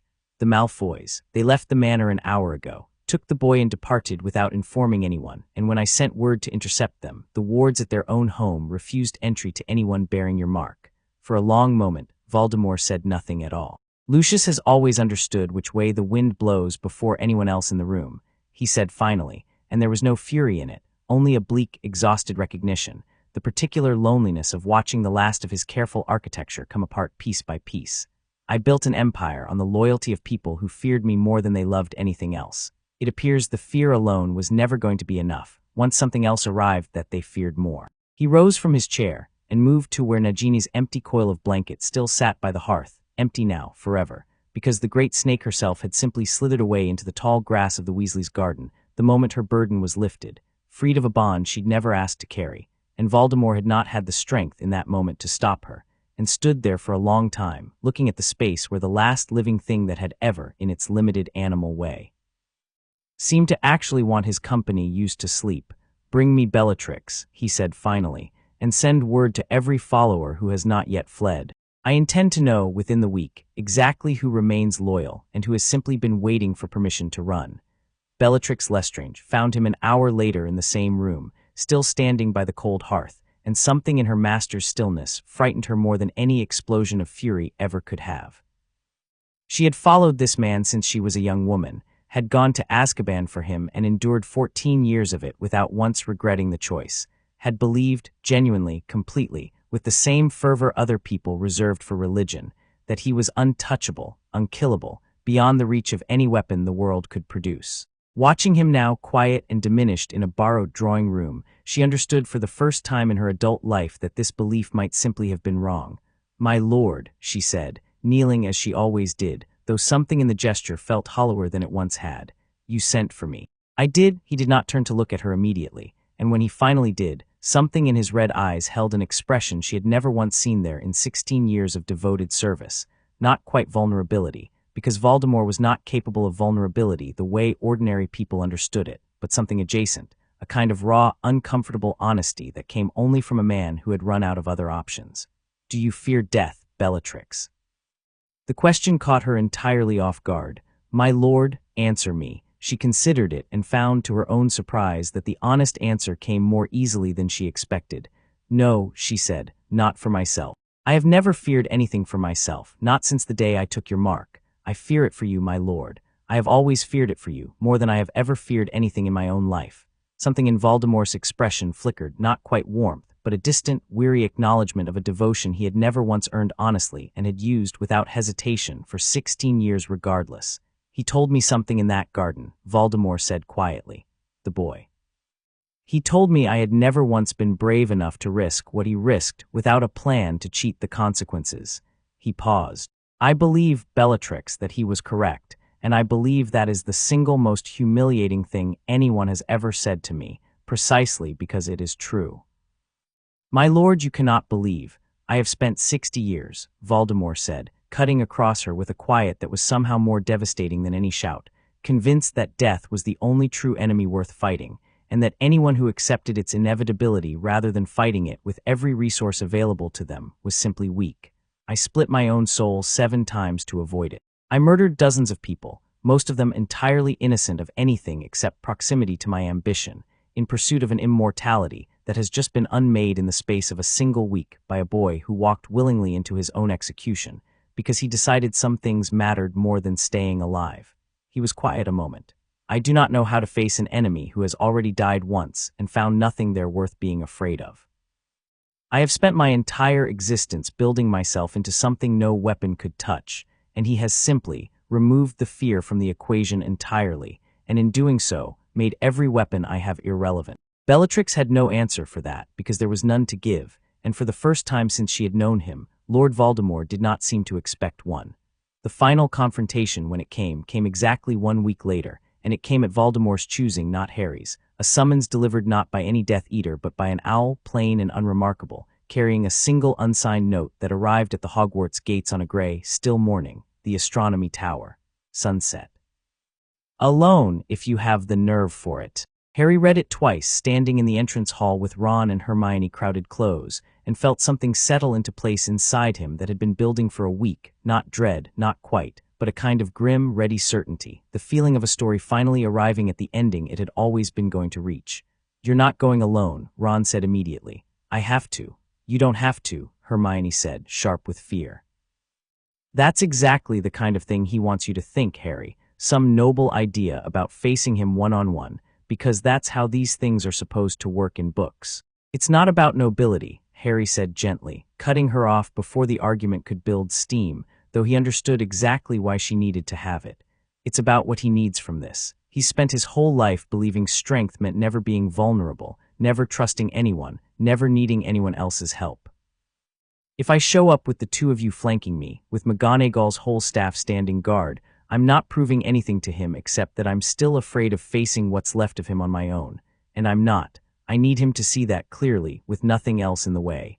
He looked between them, and something in his face softened. "I'm not doing this because I think it's romantic. I'm doing it because it's the only way this actually ends clean, without more people getting hurt trying to protect me from something I've already survived once." Neither of them liked it. Neither of them in the end tried to stop him, because 7 years of friendship had taught them exactly when arguing with Harry Potter was worth the breath, and when it wasn't, and this, clearly, was the second kind.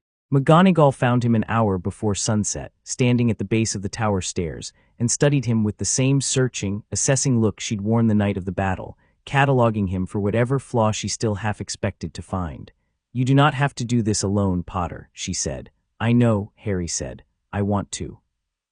Something in her expression, hearing that, eased slightly, not relief exactly, but the particular respect of a teacher recognizing, in a student she'd taught for 7 years, a maturity that had nothing to do with age at all.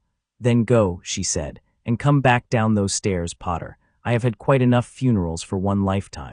The astronomy tower at sunset was the same tower where Dumbledore had died, and Harry understood, climbing its familiar spiral stairs alone, that Voldemort had chosen it deliberately, a location soaked in his own past victory, a place meant to remind Harry of exactly how thoroughly this man had already taken people from him. It was, Harry thought, a very Tom Riddle sort of cruelty, precise, theatrical, and entirely, transparently designed to unsettle rather than to genuinely wound. He reached the top to find Voldemort already there, standing at the parapet's edge, looking out over grounds turned gold and long-shadowed in the dying light, and for a long moment neither of them said anything at all. "You came alone," Voldemort said finally, without turning. "I confess I was not entirely certain you would. You didn't leave much room for anything else in the note." "No," Voldemort agreed. "I did not." He turned then, and Harry was struck, seeing him properly in the fading light, by how much he had changed in the space of 2 weeks, not physically, not in any way another person might have noticed, but in the eyes, in the particular set of his shoulders, the arrogant, satisfied stillness of the man who'd walked into the Forest of Dean 2 weeks ago entirely gone, replaced by something leaner and more dangerous precisely because it had nothing left to lose. "I have spent this past week attempting to understand what I am facing, Harry Potter, and I find I have arrived at only one useful conclusion." "What's that?" "That it does not matter," Voldemort said. "Whatever you have become, whatever piece of me lives inside you now, however it has changed you or failed to change you, none of it alters the fact that one of us walks away from this tower tonight and the other does not. I have spent 60 years building an existence around avoiding that fact, and I find, standing here now, that avoiding it any longer serves no purpose at all." "You could still walk away," Harry said, and meant it, though he already knew what the answer would be. "Leave the country. Live out whatever's left of a life you've got, small and quiet, somewhere nobody's looking for you. I'm not going to hunt you down if you choose that." Something in Voldemort's face, old, weary, and underneath all of it, for just a moment almost human, considered the offer with what seemed like genuine weight.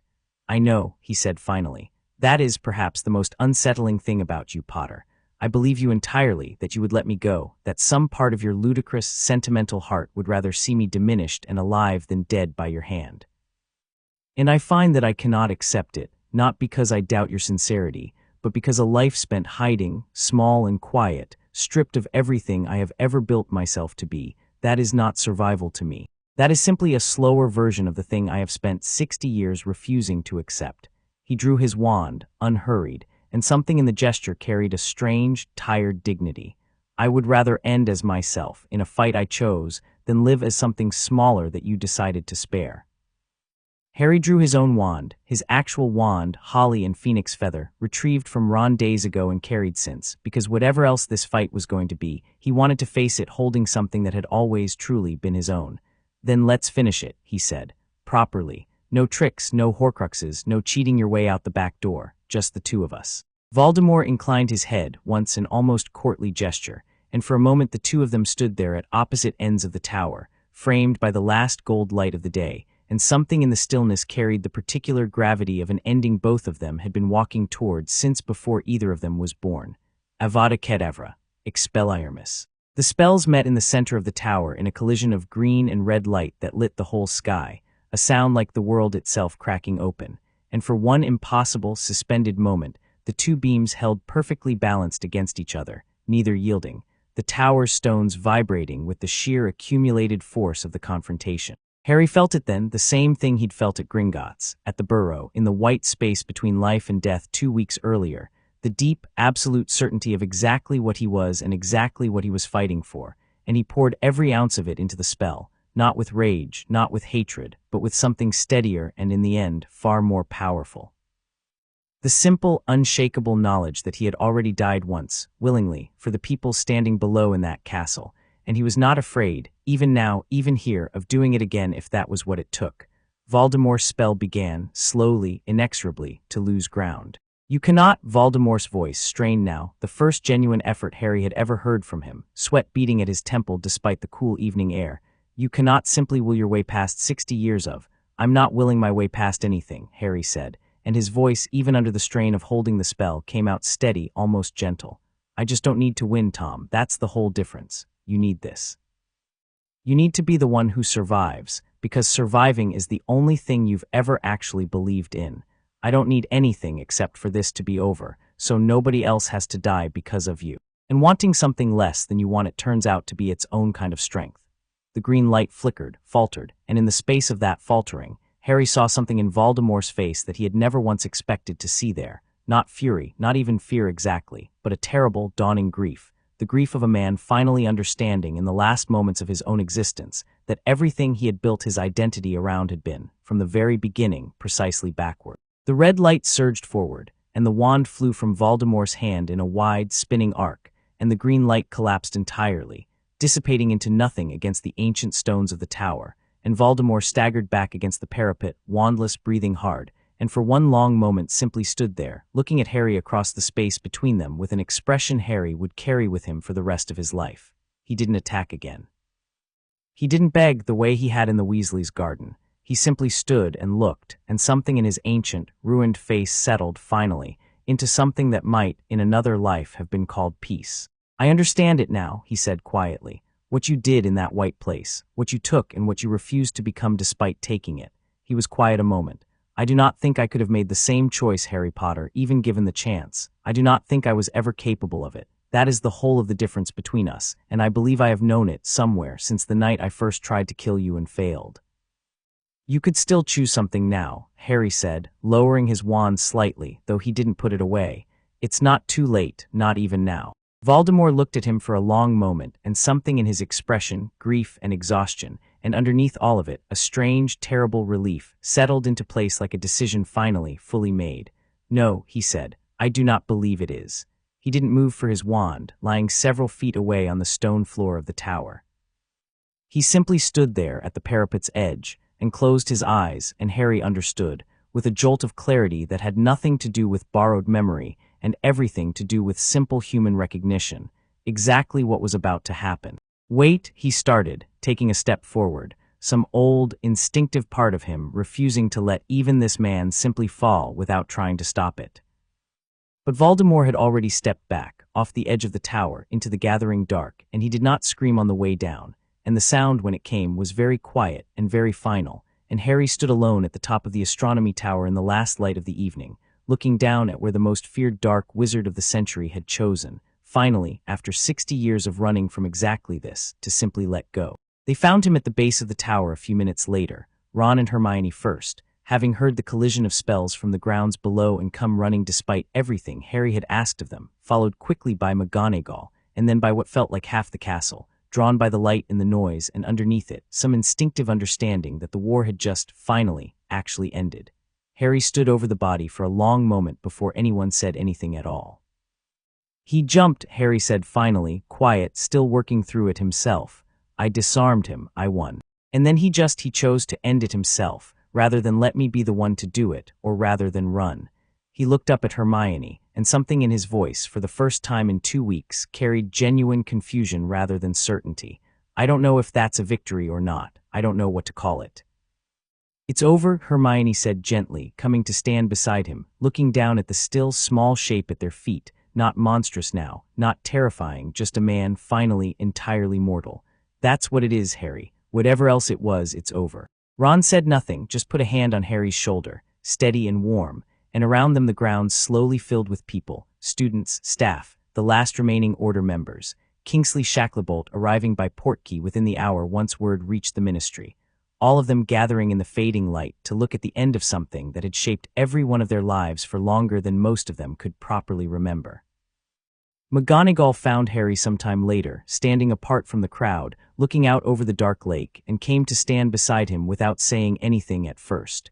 "You didn't kill him," she said finally. "Number, does that trouble you?" Harry considered the question seriously, the way he'd learned to consider every question that mattered over these strange, transformed 2 weeks. "I think," he said slowly, "that I spent this whole fight trying to prove I didn't need to become him to beat him. And in the end, he beat himself, because he finally understood there was nothing left worth being him for. I don't know if that's better or worse than if I'd finished it myself. I think it might just be what actually happened, and I don't have to have a tidy feeling about it to accept that." McGonagall studied him for a long moment, and something in her sharp, tired eyes carried, for the first time in longer than Harry could remember, something entirely uncomplicated. "That," she said, "sounds like exactly the kind of thing Albus would have said, given the chance. I believe, Potter, that he would be very proud of you tonight." In the weeks that followed, the wizarding world tried, in its slow and clumsy way, to work out what to do with a 17-year-old boy who had died once, absorbed the soul of the century's most dangerous dark wizard, and used the whole of that terrible inheritance to end a war without ever once losing himself in the process. There were hearings, of course, the ministry, rebuilding itself out of the wreckage Thickness's puppet government had left behind, could not simply ignore the fact that Harry Potter now possessed magical knowledge and capability that no living wizard fully understood, and there were long, uncomfortable weeks of testimony, of careful questions from officials who did not quite know whether they were speaking to a hero or something they should be afraid of.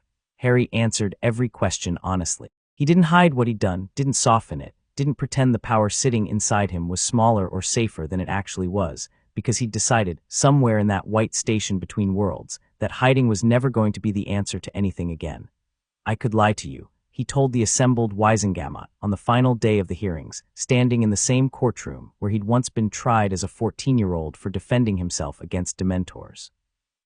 "I could tell you I've locked all of it away somewhere safe, that I'll never use it again, that you don't need to worry. But that wouldn't be true, and I think we've all had quite enough of people in positions of power lying to make everyone else feel comfortable."